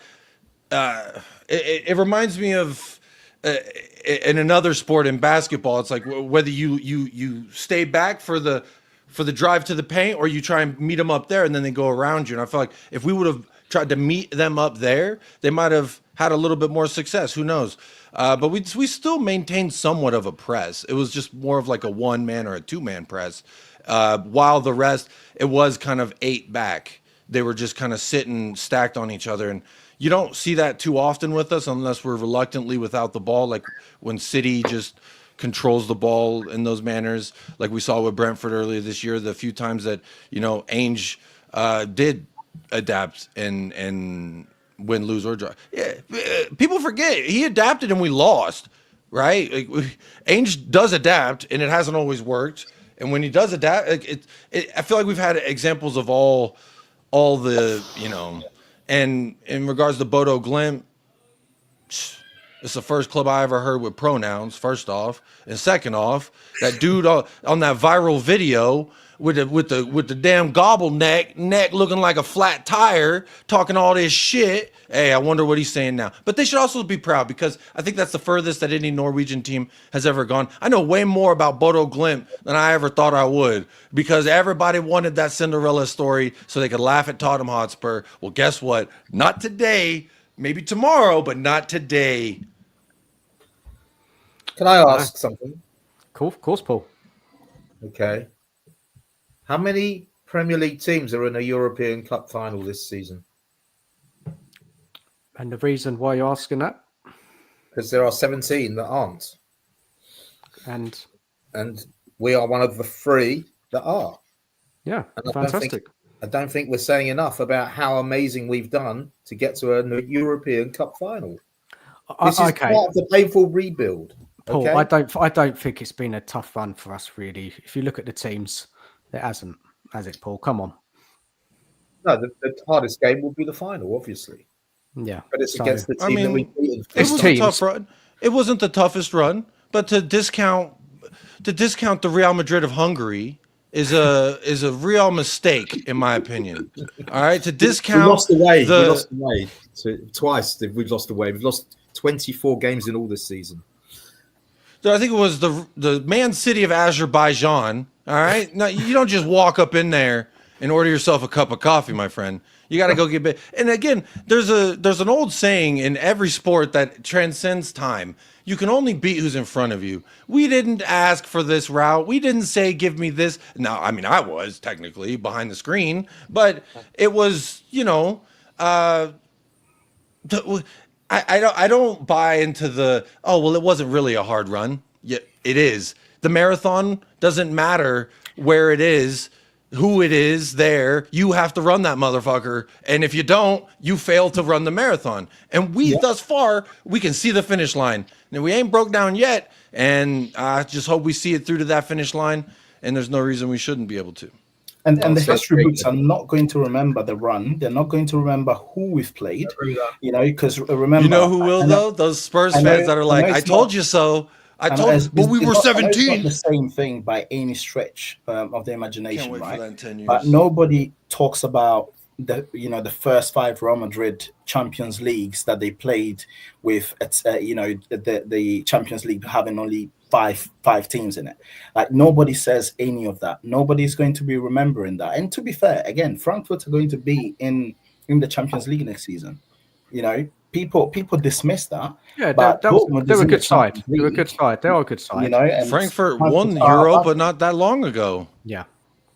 With the manager that just beat us on the weekend that y'all were saying. And they finished 11th, by the way, because it seems to be a very big issue at the moment, being 17th. And I'm not talking about Spurs fans. I'm talking about us and Wenger and, the powers that be. It seems to be an issue winning the Europa League and being 17th and going into the Champions League. Nige and Chris, what's your input on this run?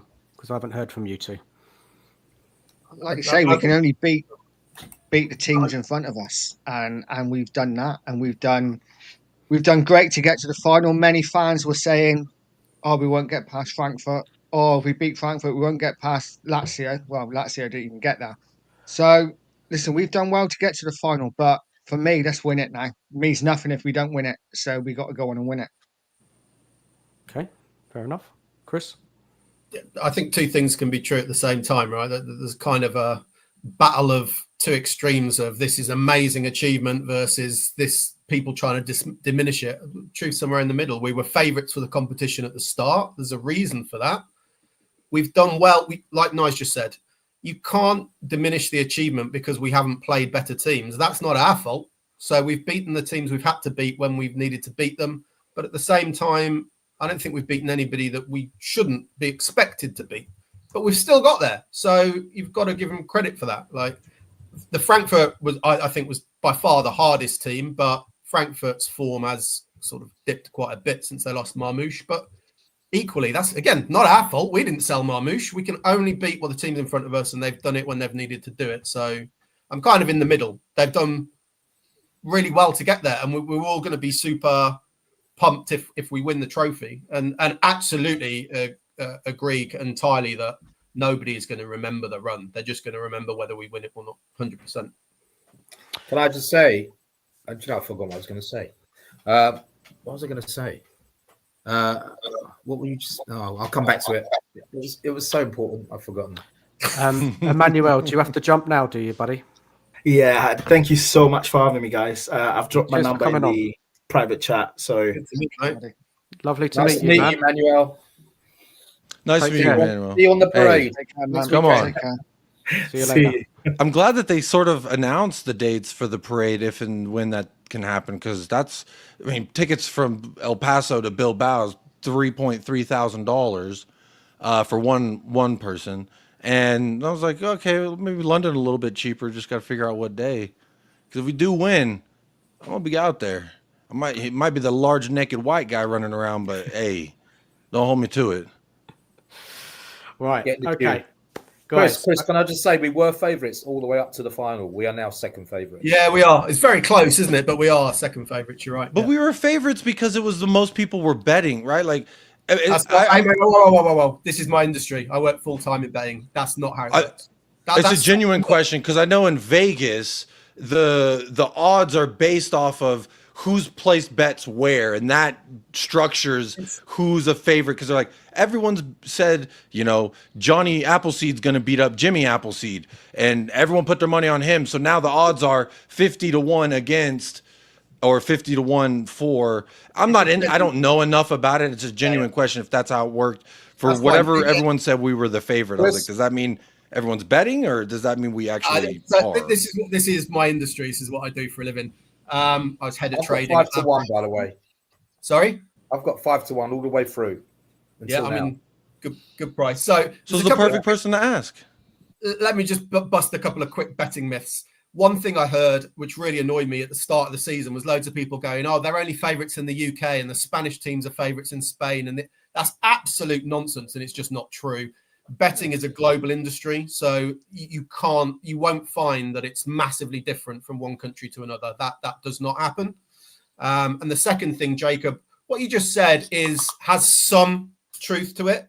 So prices will sometimes move depending on the weight of money, but that is very much dependent on what it is you're betting on. So if it's something that's not that popular and someone goes, or loads of people start to bet on something, then it will move. If it's a massive popular event, I don't know, the Super Bowl, that's going to be a lot more resilient, because basically betting's a battle for knowledge, and the higher profile the event, the bookies know everything about it, and they're not going to get spooked by a bit of money on it. But if it's what is the structure that they base that, the basis of that thought, right? When you say, let's just say the Super Bowl and it's versus Jimmy versus John. I don't know why I keep saying fucking Jimmy Johnny, but it's like them two. What is the criteria to say this person, regardless of money, we think is the betting favorite? Ultimately, what leads it now basically is like an old theory called like the wisdom of crowds. Effectively, it is the whole market globally is digital. And it kind of just settles in a certain way that everybody has an opinion. You'll find that my company, well, I don't work for Ladbrokes anymore, but I used to. We had a strategy of not being quick to market. The way you can take advantage is the companies who go up really early, because they are just offering their opinion. But very quickly, as the more and more companies offer it, it just settles in a certain place. And the only thing that will massively move that is some sort of unexpected development, like, your star quarterback's got injured. That's going to massively change the likelihood of who's going to win, right? But a bit of money here and there probably isn't going to do a huge amount. So what about this is just, I'm sorry to digress a little bit, but like in MMA, because I've never seen either one of these guys fight. I guess there's tape that how does the bookie watch every fight of a fighter before that? Everything is data now. So when I started, we didn't have loads of data. But now in any sport, like, we know every single shot that's ever been played by a tennis player, every point. We know every throw that a dart player has ever made. And back when I started, it was the skill of the trader and the opinion of the trader to know. I started as a tennis trader. This tennis player doesn't close out very well from being a breakup in the final set. That was down to the trader. That's all gone over the years, and it's just all in the data because we've got every single thing they've ever done, and it just gets put into an algorithm. So the profitability of bookmakers these days is on the skill of their quantitative analysts that write programs. See, this is the stuff you don't hear about unless you know someone like you, right? Because I like, what do they base this off of, and when did it all change? Because to my knowledge, when I was growing up, and I was just, it was like TV, my parents, or like society, right? And it was like, okay, so there's a person who says, I say this guy's the favorite because it's my opinion, and I'm always right, or I've 90% right, 80%. My hit rate is high, so everyone listens to me. And he's like the famous guy in the newspaper that everyone listened to. So it's nice that it's obviously data driven now. There are certain people within whatever industry that when they bet, that can move the market. So the most classic one would be horse racing. And you have people like horse race trainers. And people like Ladbrokes would let a horse race trainer put a lot of money on because you're almost at a good price because they're almost giving you intel, right? If there's a reason why a horse race trainer is suddenly backing someone at a high price, so you know, well, they've got information you haven't. So you'll accept their bet and then you'll go, right, we'll change that price because there's So there are a few people, they're called marks in the industry. There are a few people who you will give a lot of attention to. But the more high profile the event, the more we know about it. So the Super Bowl, a lot of money is not really going to change stuff because we know the Azerbaijani 8th division reserves. Can I give you 30 seconds of a quick story that will demonstrate that? Back in the day, I remember there was a Greek 2nd division game towards the end of the season between the team that was top and a team that was about 2/3 down. And the away team, the team who were almost certainly going to lose because they've been rubbish all season, were the outsiders. Everybody started to bet on them. Now that was a division we didn't know a lot about. So that's where that money will move the price because it's unusual activity. And the away team won. And what we learned afterwards, like I said, it's a battle for information. You're not going to give me anything in the Premier League I don't already know. Like the coverage of the news in the Premier League, the second someone's injured, it's on Sky Sports. We know all of that. What we didn't know about the Greek 2nd division that weekend was there was a C international that Greece played, which was semi-pro players, which was the 2nd division. And the C international, all they did was we'll go to the semi-pro division, 2nd division, and we'll just take all of the players from the team who were top. So their entire squad had gone off to play the C international. They were playing a bunch of 17 and 18. We didn't know that, but all the people who are in Greece, they all knew it, so they were all betting on the outsiders. So that did change the price. One of the times in which the money could have dictated. Okay, interesting. It's very interesting. high profile it is. The battle for information. I got to remember that. That's Jacob. I've got a tip for you. Find that the amount of money you can put on something that's obscure like that is a lot smaller, right? The bookies will restrict you. They'll let you put absolutely loads on the Super Bowl or the NFL. They won't let you put so much on the Azerbaijani 8th division because we know that we don't know, if that makes sense. Jacob, this weekend, watch out. There's a horse called Dusty Carpet. It's going to take some beating. Oh, Dusty Carpet. Right. This crack on. Let's crack on. Right. Chris has said that before. Right. Okay. So let's start. So with Ange now 1 game away from a major European trophy, has anybody here reconsidered their stance or all your minds made up, regardless what happens in the final? Let's just go around the panel. Nige? No, my mind's made up regardless. It's all about league form for me. Listen, if we win the cup, amazing. And fair play to Ange for helping us do that. But for me, 17th in the league is totally unacceptable. And I'd like to see a new manager in charge next season. What I said earlier, though, does stand. Right now, I'm going to park the Ange thing. I'm going to get behind the team all the way to the final and see what happens. And I'll think about Ange after the final. But as far as I'm concerned, at this current point, I would like to see a new manager in charge next season, regardless. Be careful what you wish for. Paul, don't go into a long monologue. Keep it short. We know how you feel. I know that Ange is going to win next week, and I think when he wins maybe by 3 goals next week, you're going to all change your minds. Unless, be careful what you wish for, unless you want Gareth Southgate as your new manager next season, because he's free, available, and he would take the job if it was offered to him. Ange, I hope, stays for at least another season or sees out his contract, by which time Pochettino will be finished with America and he can come back and finish off what he started. Okay, thank you, Paul. Chris? Sorry, just had to find the unmute button. I think ultimately, again, it's not just one thing or another. So I think two things can be true. So Ange winning the competition doesn't, for me, dictate whether I think it's not enough to change my opinion. My opinion ultimately, and the most important discussion is not does he win something, does he not win something? It's how do you think, has he given us enough evidence that he can improve this team next season? Now, Paul and others might think that winning the tournament may do that. You might think that beating Bodo and Frankfurt gives you that evidence, and that's fine. That's just an opinion. For me, I think there's a whole wealth of evidence across a much larger number of games against better teams who we have to play in the league next season. You know, we're not going to play teams like Bodo in the Premier League next season. That I don't think, I've lost faith in Ange that he can do that. I've seen all the stats go down for 18 months. I've seen the same errors tactically every week in the Premier League. Doesn't seem to want to fix them. So I just think it's going to be the same. I haven't seen anything that's good. And that's why the performances are important. I don't think we can write the league off. It's not about what's the difference between 11th and 17th. It's about, have I seen the signs there that give me hope that next season will be any different? And I haven't seen that. So I think he should go no matter what happens. No comebacks, Paul, yet. No comebacks yet. We'll save that. Jacob, what's your stance? There's a few ways that I really look at this, and I was part of the camp that been saying I'm tired of top 4 finishes. I want a damn trophy, and I don't care where we finish, because guess what? Champions League money don't do nothing to my money. It don't do nothing to my recruitment.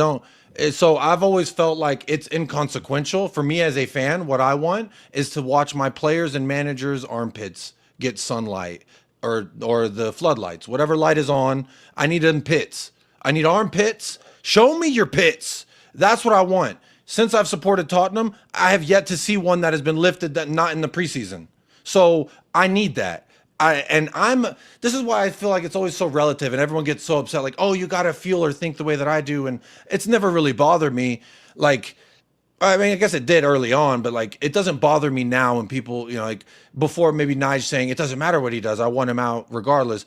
That probably would have bothered me before, because it's like, how could you think that? But I'm at the point where it's like, you're right. There is a large, substantial amount of evidence to suggest that in the Premier League, he can't get it done. My opinion doesn't correlate with that though. And that's just kind of where I'm at, because I see it as this, like, I'm getting what I asked for. Why am I going to be upset? I said Europa in 17th. I think 15th is what I said if I can remember correctly. I say a lot of shit. But it was somewhere like that. I was like, I don't care where we finish. As long as you don't get relegated and you get Europa, I'm totally cool, because I'm just that desperate. A lot of other fans may not be that desperate, and that's fine. But Jacob, don't you care about all those defeats? Sure. But am I going to remember those when I'm getting Sonny holding a Europa League trophy tattooed on my arm? No, I'm going to be thinking about that Europa trophy. I don't give a damn about Crystal Palace. I don't give a damn about Brighton capitulation. I don't give a damn about none of that, because I got to see them armpits. And again, everyone's desire, motive, or whatever keeps them going is different, right? Like some people who, if you're a season ticket holder and you've seen all them home games where we were shit, I'm sure your opinion would probably not correlate with mine. And that's fine. It does, but like even in your chat, for example, and I've done pretty good at holding my tongue. You got some idiots in there when they say fans like you are the problem. Nah, motherfucker, you're the problem, because you're creating a divisive line. You're saying if you're on this side, wah, and if you're not on my side, you got to listen to me. And then they call people cults because I don't want to join your cult. Now I'm in a cult. And it's like, okay, whatever. It doesn't matter. I don't care what anyone's opinions are. I know what I think. I love my club. And I'm just tired of this whole like, well, if you don't think this, then you must think this, or this is that. And and people saying fans are the problem. If you say that, then I think it's you, and you're looking in a mirror when you say that, or you should. And then maybe we could all, remember we support Tottenham Hotspur. We all want to see the same damn thing, and the flowers around it, we may want different arrangements. We may care less for this color or that color. I don't give a damn. I just want the trophy. Now, if you sack him before or after,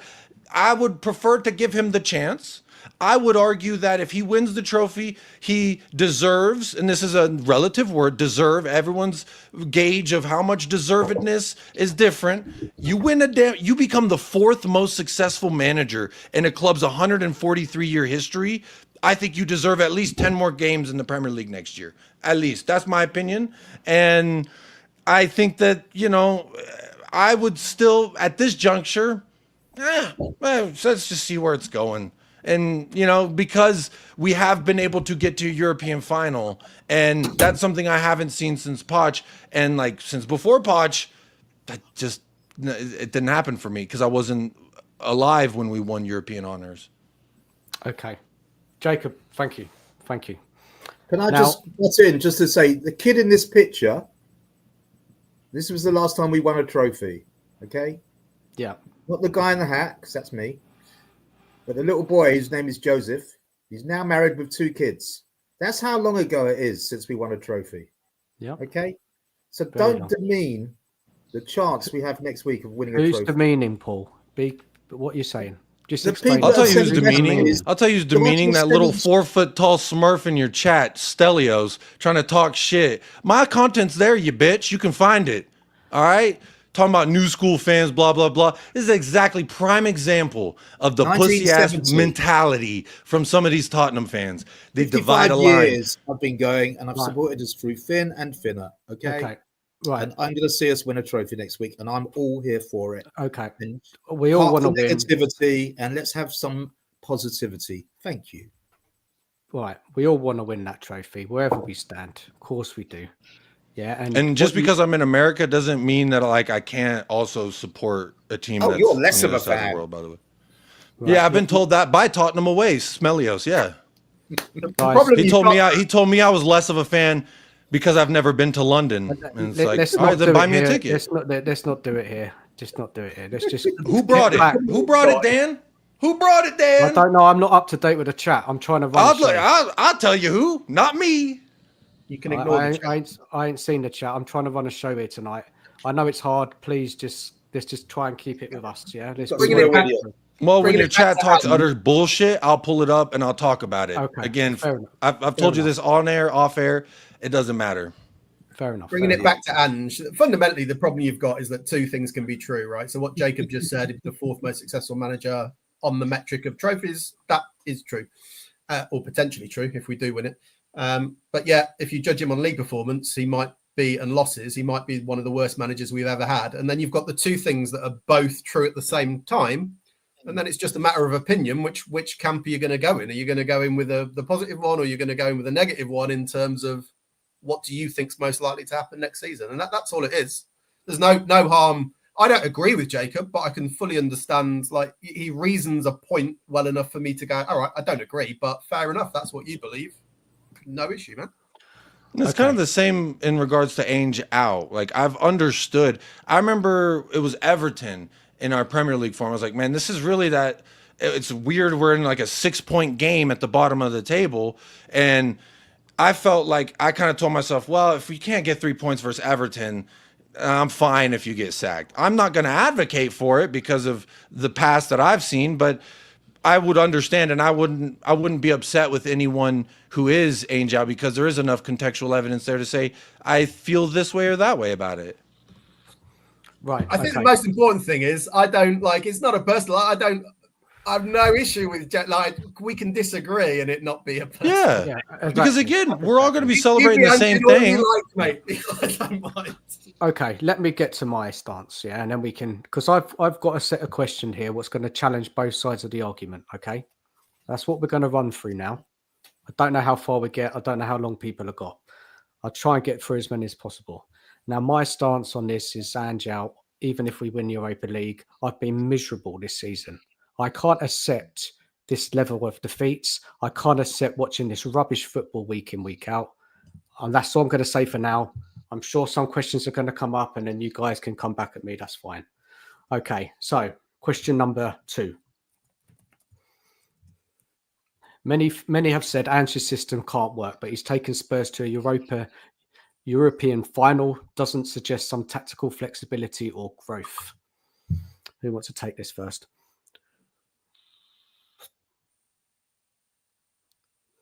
Anyone?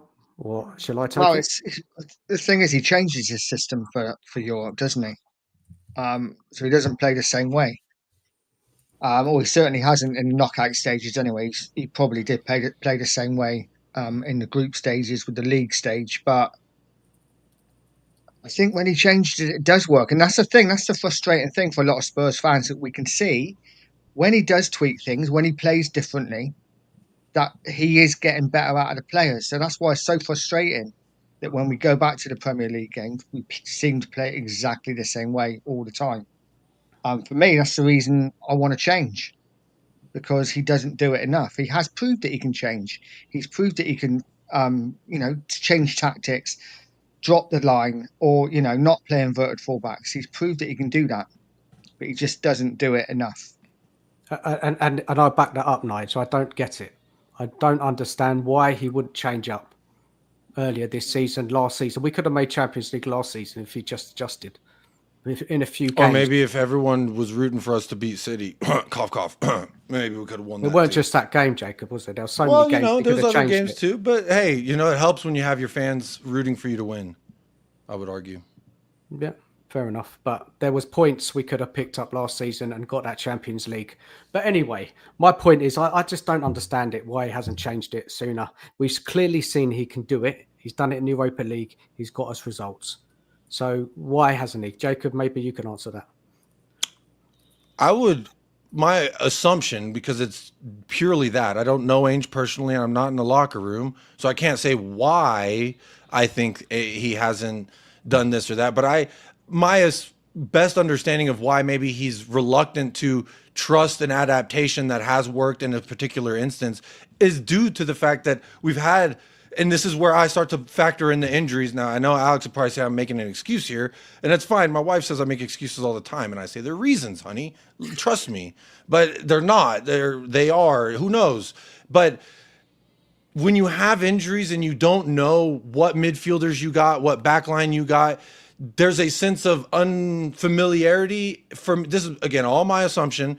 I would assume Ange has a sense of like, I have no basis here. I don't know who I'm going to be able to even start, let alone who I should start, let alone. So I'm just going to revert back to type. What do you do when a hungry dog gets cornered? They're going to act like a dog. They're going to act like your friendly little puppy that was kissing your baby one day. So things.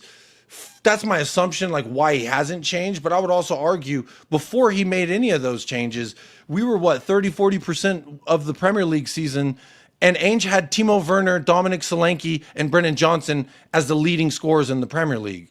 And then we were like second for a while, and I think now we're third or fourth. So like, if he can get Timo Werner, Brennan Johnson, and I actually like Dominic Solanke. Not Werner, Jacob. Werner's done nothing this season. Well, he was a part of that front line when we were in. He was in it. He was starting. He was getting bench minutes, and he had a few GA when we were the leading goal scorers. So my argument there is that like, the tactics, if you could make Brennan Johnson our leading goal scorer and we're tops in goals scored, that the tactics can work. It's just the effectiveness over 90, right? Or the adjusting when you've got the lead or you don't. And that's all down to personal preference. And Ange has said, I always want to score goals. And that's my point, why I've always felt like the players have let down the system, and it's not the system letting down the players, because the system provides the opportunities. It's like you put the food on the plate and put it at the table, but if the kid don't eat and sit at the damn table, no one's going to eat. So why did he change it for the Europa then? For which aspect? Which aspect? Well, he hasn't done it all season. He's done it in the Europa and it's worked. He has done it. We've adapted it. We've won and lost this season in the Premier League. A few times. 20 defeats. But you're saying he didn't, and I'm saying he did. Now you're saying there's Yeah. a few times. So But there's not an enough. inconsistency there. Not enough. That's a discrepancy. Not enough. We were never going to win the Premier League. Okay, So- but enough is a relative term, Dan. So what is enough for you? What's an arbitrary number? Why do you think he adjusted for the Europa then? I don't think he did. I think No, he did. circumstances have dictated certain changes. Like versus Bodo, we were up by a 2-goal lead. Why would we go slipping and sliding on the ice park, which I was told was going to be our demise, which I was told that goal was going to bring them back to life, CPR the Norwegian bastards, and it didn't happen. Genius. Okay, anybody else want Poet, to Jacob. input into this? Chris, what's your take? Just rereading the question. The question doesn't make sense, by the way. Well, I see it like that's why I tried to approach it from two different angles, which is like I think the system has shown that it doesn't work when a team plans for your system, which we saw after 10 games last year. There's always in every sport, once you get X amount of game footage on whatever's new and surprising, then people know how to adjust for it. And that clearly happened last year. That happened this year. So there's clear that he has to make some kind of adaptation. And I think he's even admitted to that effect as well. Who doesn't like a grown man who can admit their mistakes and when they've been wrong? But again, why hasn't he done it more when he's seen it's been effective in the past? Why? But he has. But not done it with 20 defeats in the league, I'm talking about. Yeah, well, I mean, again, some of the, I am not even convinced those players were alive on Sunday. What was that? There's a degree in which the pie needs to be shared. So in regards to Bodo, I think some of that is on the players as well. It wasn't Ange saying, all right, y'all, fuck my philosophy, do this thing that is not like my philosophy at all. I think he told them the same message, and the players do what they are supposed to do, which is be the ones on the field to dictate what happens. That's different then, isn't it? That's different. Correct. That's why I don't buy into this whole he's been adapting. Versus City, I don't think he was let's let them have the ball and hit them on the counter. I think it's just a matter of circumstances. There was also an Aston Villa win, or West Ham. We beat them off after there was a substitute that was forced. But I had been for 20 minutes saying, it's clearly this isn't working. This guy, I can't remember if it was Sarr for Werner or Werner for Sarr. So something like that happened. One of them got hurt and the sub happened and then we went up 2 goals or something like that. So it was a substitution, a change that happened from circumstance that led to a win. And there's been times that happens and it leads to a loss. So to me, it's kind of been, it either works or it doesn't in that sense. So you wanting it more, sure, that's your right as a fan. You're right as to have an opinion and say, I want him to do X, Y, or Z more. But again, it's just Wouldn't you though, Jacob? I would like to win more, bottom line. Yeah. It's not about adapting. It's not about how you dance. It's about getting a girl home at the end of the night. And when you fail to do it, then that's a failure. And there's 20 of them failures. Tactics are part of that. So absolutely. But there's been plenty of those 20 losses where the tactics had nothing to do with the loss. And I think it was Newcastle and Arsenal when we had them back to back. We had fucking 35 chances and one went in off an own goal. And I'm supposed to believe that is Ange's fault. There's players out there. And I've always been, because I played sports and I've never been a manager. I don't like the suits. I don't like the authority. I view it from a player's aspect.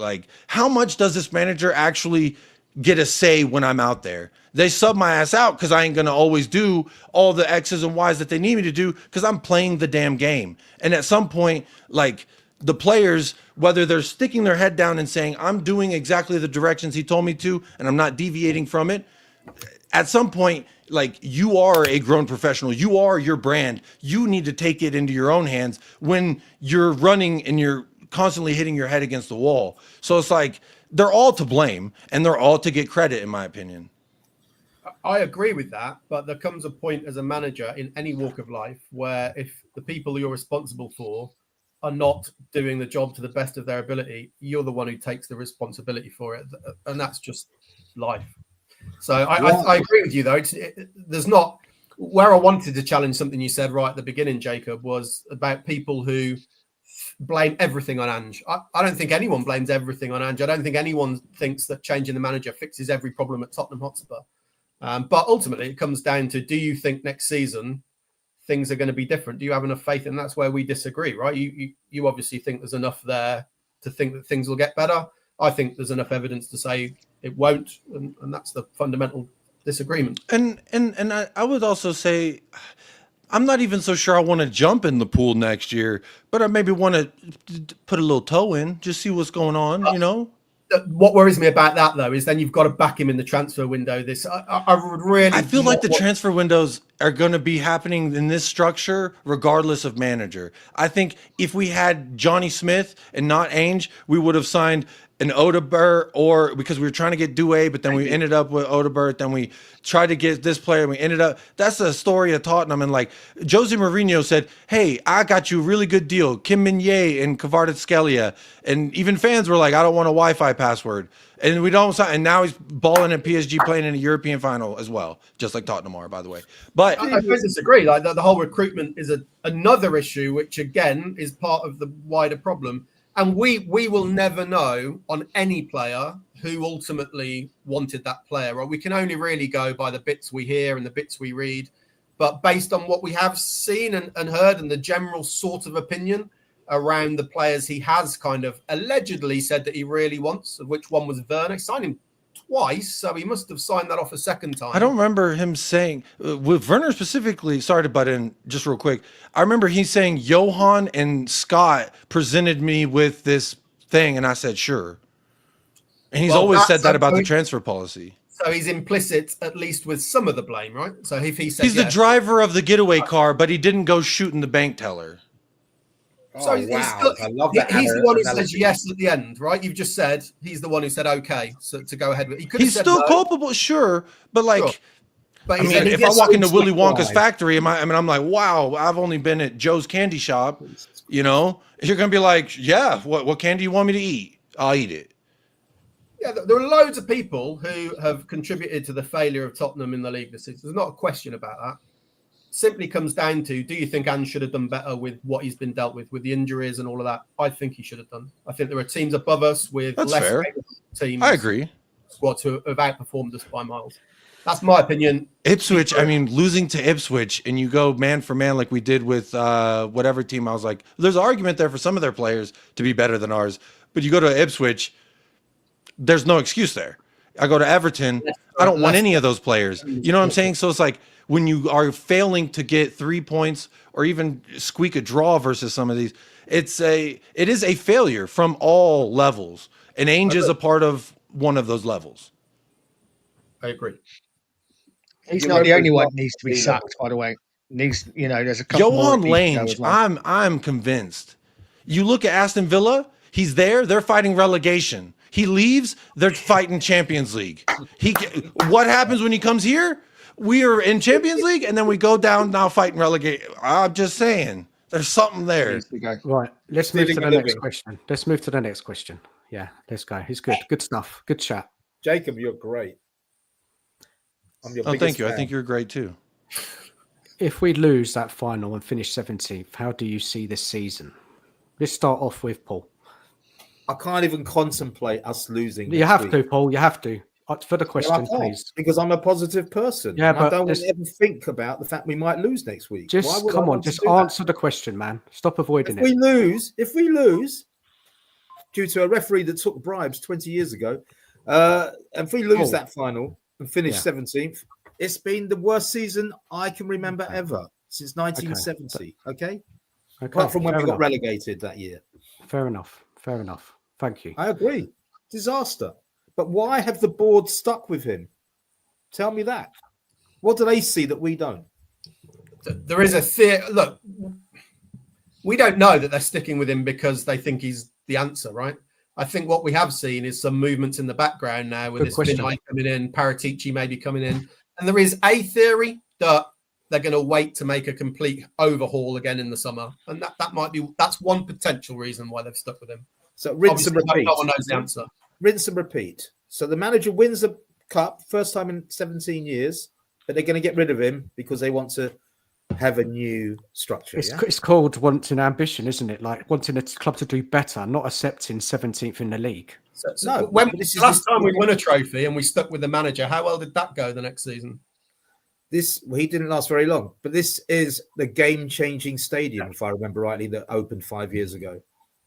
I have yet to see anything other than go-karting, concerts, boxing. I would argue from, my vantage point way the hell over here, that European night would look pretty damn special. It didn't, I didn't think about all this, divisive fan base and, get the hell out of here, you fat Australian. I wasn't thinking about none of that. I was just watching the beautiful, magnificent scenes and the pre-game scenes, because that says something to me from this standpoint that it's not all bad, and it has been bad, but it's not all bad. And that's why I say you're right to say it's not enough, or I want more of X, Y, or Z. Sure, when I go to dinner, I ain't trying to order the same thing you order. I might order a side salad. Probably won't, but I might.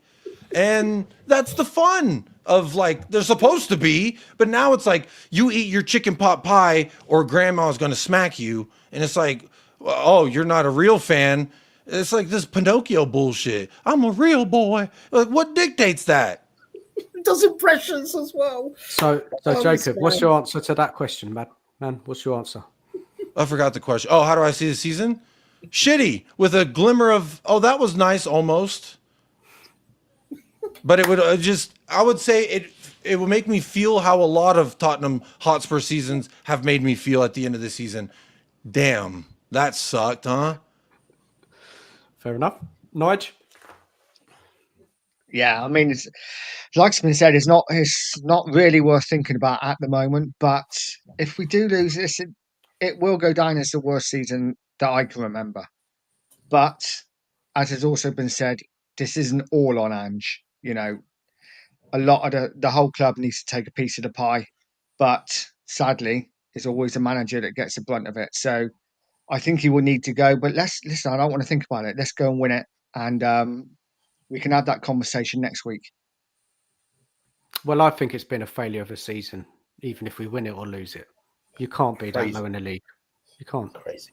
That's fantastic crazy. Win. Fantastic winning the trophy. Fantastic. That's success. That's amazing.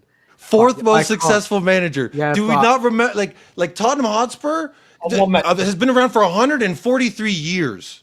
And we could have the worst Premier League season ever, win a European trophy, and he's the fourth most successful manager. It's not good enough. But then it's never been good enough. But at what point was it good enough then? You would have got rid of Bill Nicholson. And you say it's unacceptable, we can't accept it, but we literally accept it because we watch the next game and we still support the club. So that's accepting it, no?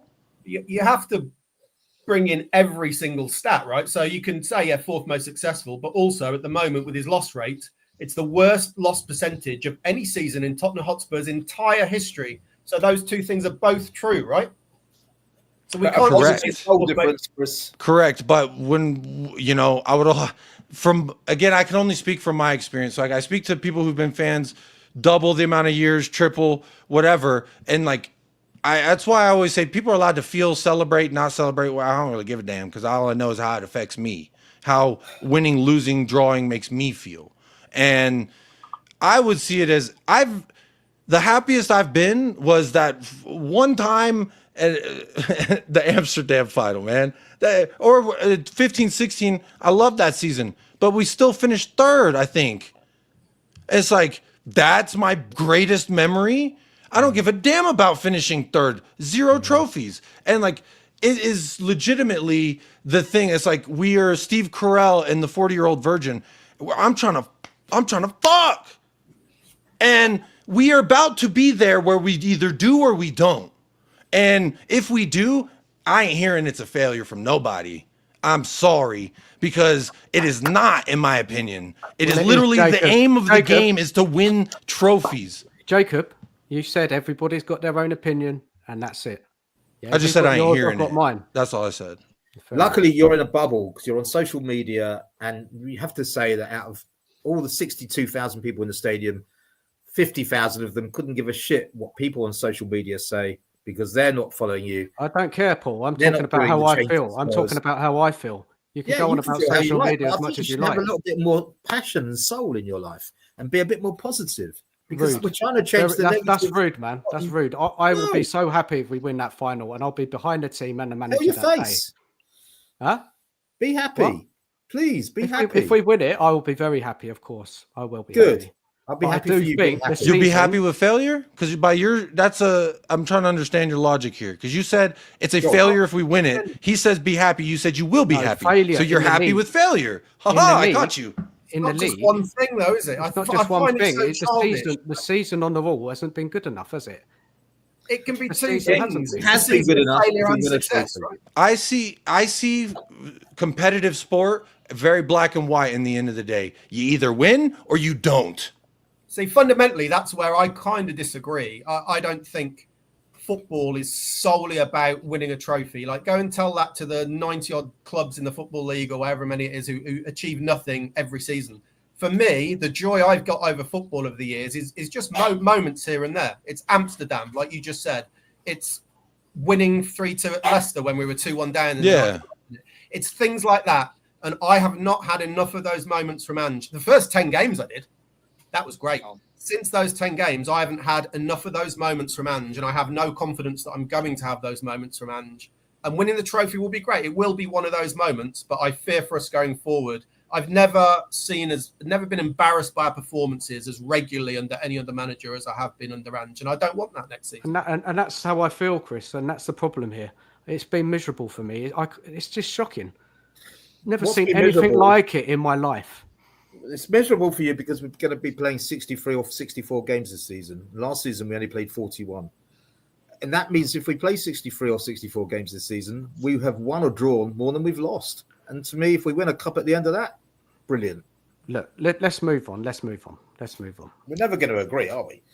It's fine. We're still But we're not different gonna fall opinions. out about it. Listen, we're not falling out. It's just football chat, you know. Yeah, let's just carry on. Okay, so if he wins the final, will you still want him out? And if yes, what would it actually take for you to win you over? So this is probably for Nige, me, and Chris. He wins the final. Yes, yeah. I've already said yes. I'd like to see a new manager in charge next season, regardless. And like I say, this is nothing against Ange personally. And I know Jacob said it earlier. He don't like fans that when they say, "I just don't enjoy the way they play." I don't enjoy the way we play. It's not fun to watch. I don't enjoy it. I haven't enjoyed. I agree. In minutes, you know, we are capable. We are a team that's capable of playing 10 minutes and scoring a couple of goals, and it's like, oh, this is brilliant. But for the most part, we're a poor team to watch. So I would like to see a change, and I don't think he could win me over. No, I think I'm that far gone. You know, listen, the first 10 games when he first came in, I was all over it. Like I said before, I had the happy days on my Instagram. I was loving it. I thought he was going to be the man. But for me, he's just not. And I'm not enjoying the football that I watch every week. And yes, if we win the final, it would be amazing. You know, more for my son who's in the chat. You know, he's 20. He hasn't seen us. He was 4 when we won the League Cup. He's not seen us win a cup. So I'd want us to win the cup for him so that he can have some Tottenham joy. But it doesn't mean I still want the manager. And I don't think he can win me over now. Yeah, I'm basically the same. There was a point where he could have done. I'll be totally honest with where I was. I was at the point the end of last season where I was real concerns with the way that the second half of last season went, and I felt we were just repeating the same mistakes over and over again. I hadn't seen enough from Ange in terms of addressing that. I thought a lot of his in-game management is quite poor. Even the way he's come across in press conferences, I've lost a bit of faith in that as well. Like the guy who came in and he was bubbly and kind of breath of fresh air, and that's all gone as well. So there's all of these things that could have turned around at some point within the 2 years. I don't think has. I think have just carried on getting worse. So we are past the point now where credit. Look, I'm not saying he has no credit. He deserves. If we win, I want him to have the glory that comes with winning a cup competition, but that doesn't mean that I want him in charge of my team next season. I just don't think. Like, I'm a season ticket holder, also in the West Stand, interestingly enough. I I'm fearful, and I'm not looking forward to next season right now if Ange's in charge. And that's what football's about, right? It's about hope and for the future. And I don't have it if Ange's in charge. And that's fundamentally what it comes down to. I don't believe he can turn it around. So, yeah, I want him to go no matter what happens. Jacob, I know you've got to jump. So there was just one question, because we're not going to get to it, but I just want you to answer this before you do jump. So let me just get up. We're going to jump forward a bit.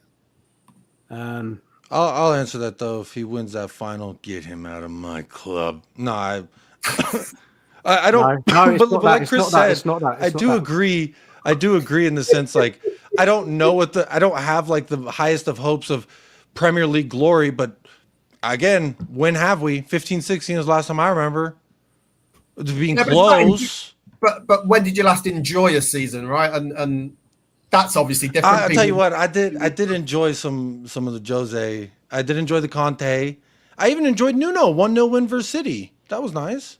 Youngman Son outside the box. Fun stuff. And I've enjoyed some of Ange, but just not enough that makes me convinced that it's worth sticking. I just feel for him, if that makes sense. Like I'm not saying he's like the perfect guy and he's the Messiah, this oracle. And then because I don't, downplay it, people say I'm in a cult or I feel this or that. And like, again, I don't let it bother me anymore. But it's like, I just try to be compassionate to the situation that he has come into and understanding of the context surrounding it. And that's just it. And again, Jimmy's been on my ass. I know you want my attention, Jimmy, Hotspur, Rich. All y'all been waiting to see what I'm going to say to you. Hello. Hi, I hope you're doing all right. But if we win, hell yeah, I'm going to keep him at least 10 more games in the Premier. But it's going to be a very short leash, in my opinion, because you're going to see if we're going to revert back to type or if we're going to do something else. But, like, you know what? Ange winning us a European trophy, that's something that I ain't seen no manager do for us in my lifetime. Mm-hmm. Even before I was a fan. I'm just talking about the year I was born. Fair enough, Jacob. Do you want to? Have you got time to answer this or not, or you've got? Yeah. I got it. Yeah.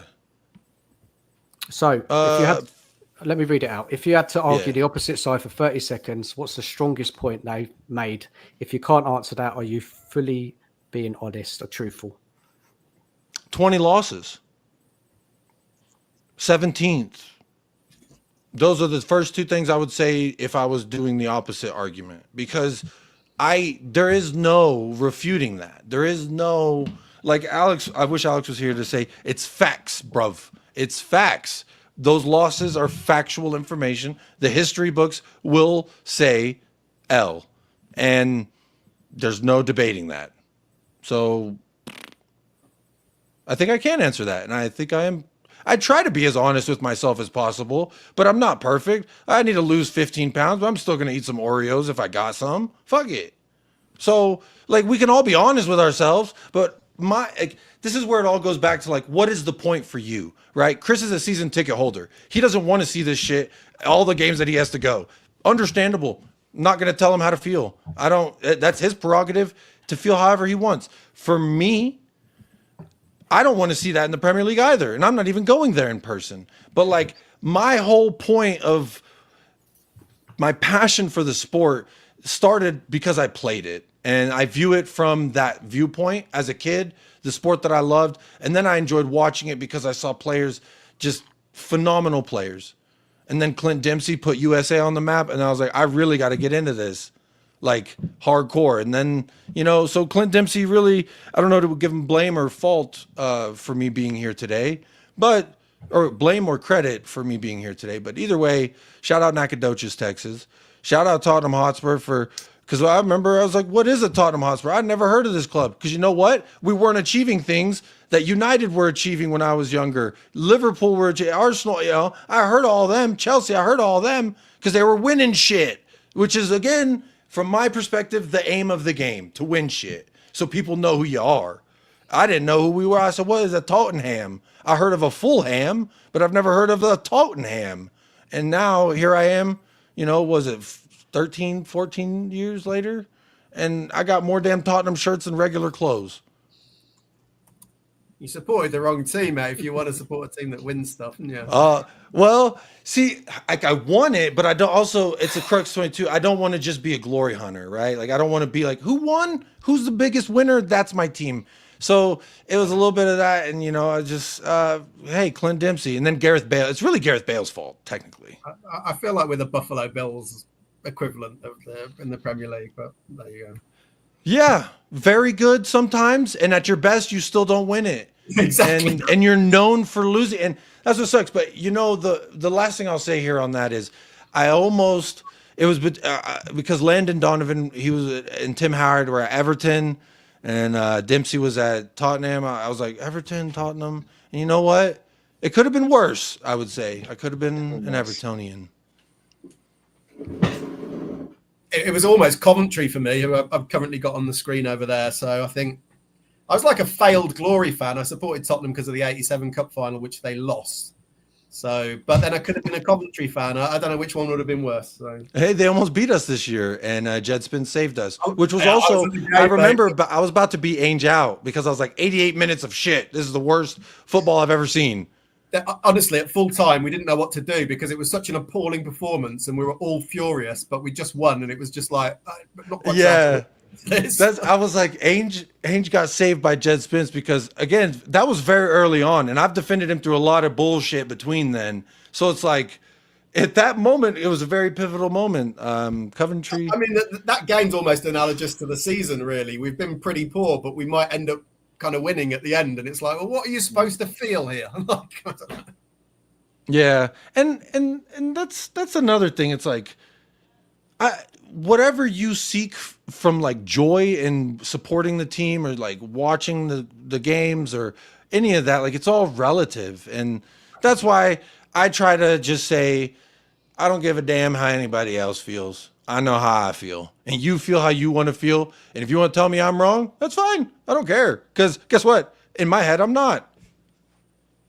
It's that simple. I like I feel as though so many times people are like, get so warped up in what other people think about X, Y. Oh, well, 75 people over here said this, and 150 over here said that. Then you feel like you got to correlate with any of that. You can always pave your own route. You can come up with your own way of thinking of things.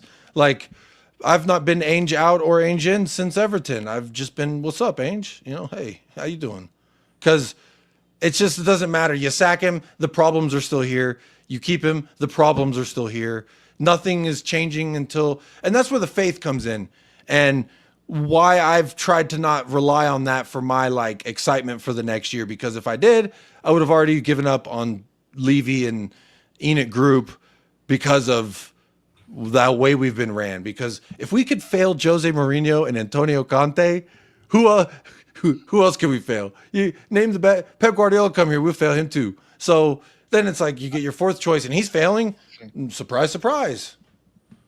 But anyway, I'm done babbling. I do have to go. My wife's been texting me. Cheers, thank Jacob. you very Thanks much for coming on. for the invite. Thanks for the great discussion. I enjoyed it very much. I had a joke that I was going to leave with, but I forgot it. So I'm just going to leave you with, come on, you fucking Spurs. Come on, you Spurs. And we're going to Bilbao, and we ain't leaving until we leave with hardware. Come on.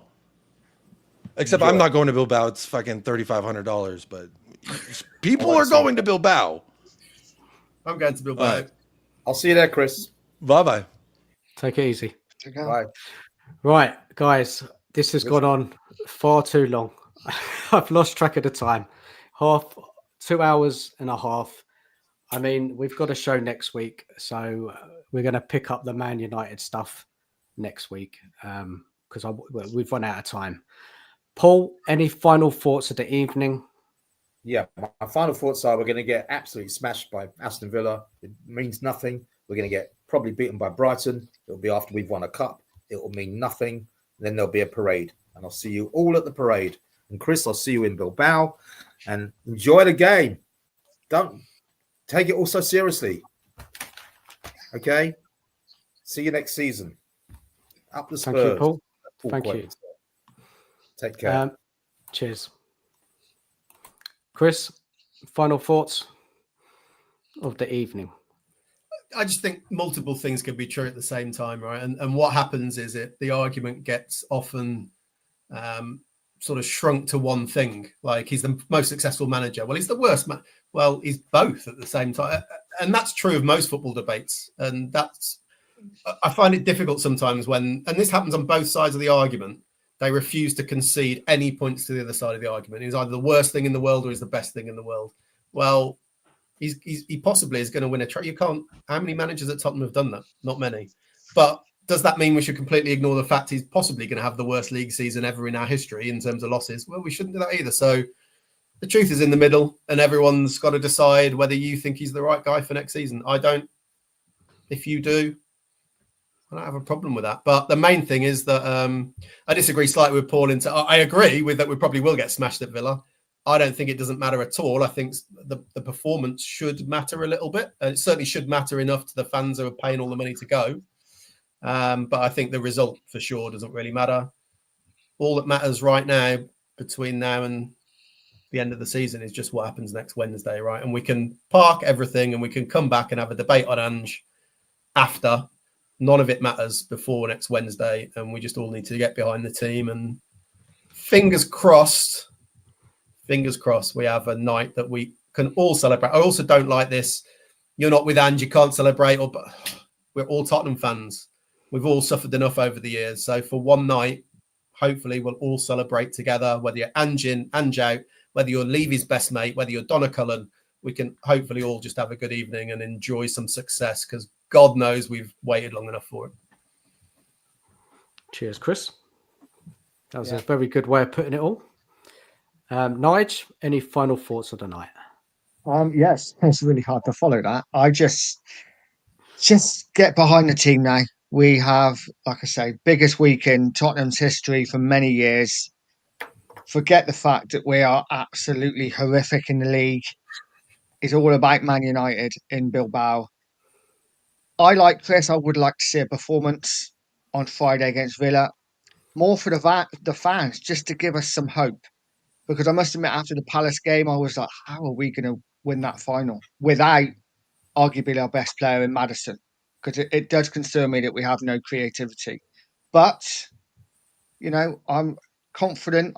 We've beaten 3 times. I'm confident we can win the final. I don't think it's going to be pretty, but let's just get behind the team and do it. Cheers, Nige. Look, we all got to get behind the team come next Wednesday, and we all will. Massive, massive game. We've got to win. We must win. The season we've had has been horrible. So, look, let's just hope we do it. But, guys, big up to everybody who's joined us tonight. Let's start off with who came on. Deji coming on earlier. Big up to Deji. Big up to Alex. Big up to Manuel. Big up to Paul. Big up to Jacob. Big up to Chris. Big up to everybody who's watched. Thank you so much for all your comments. It's been a lively show. I hope you've enjoyed it. Bit crazy, bit chaotic at times, but hey, it's YouTube, eh? Sounds a lot like Tottenham's season. This is what happens. But anyway, I enjoyed it. Good conversation. Good to hear different opinions. And as the most important thing is, we all want Spurs to do well. And let's hope we win that final. Anyway, guys, good night to you all. And come on, you Spurs. Sleep well. Good night.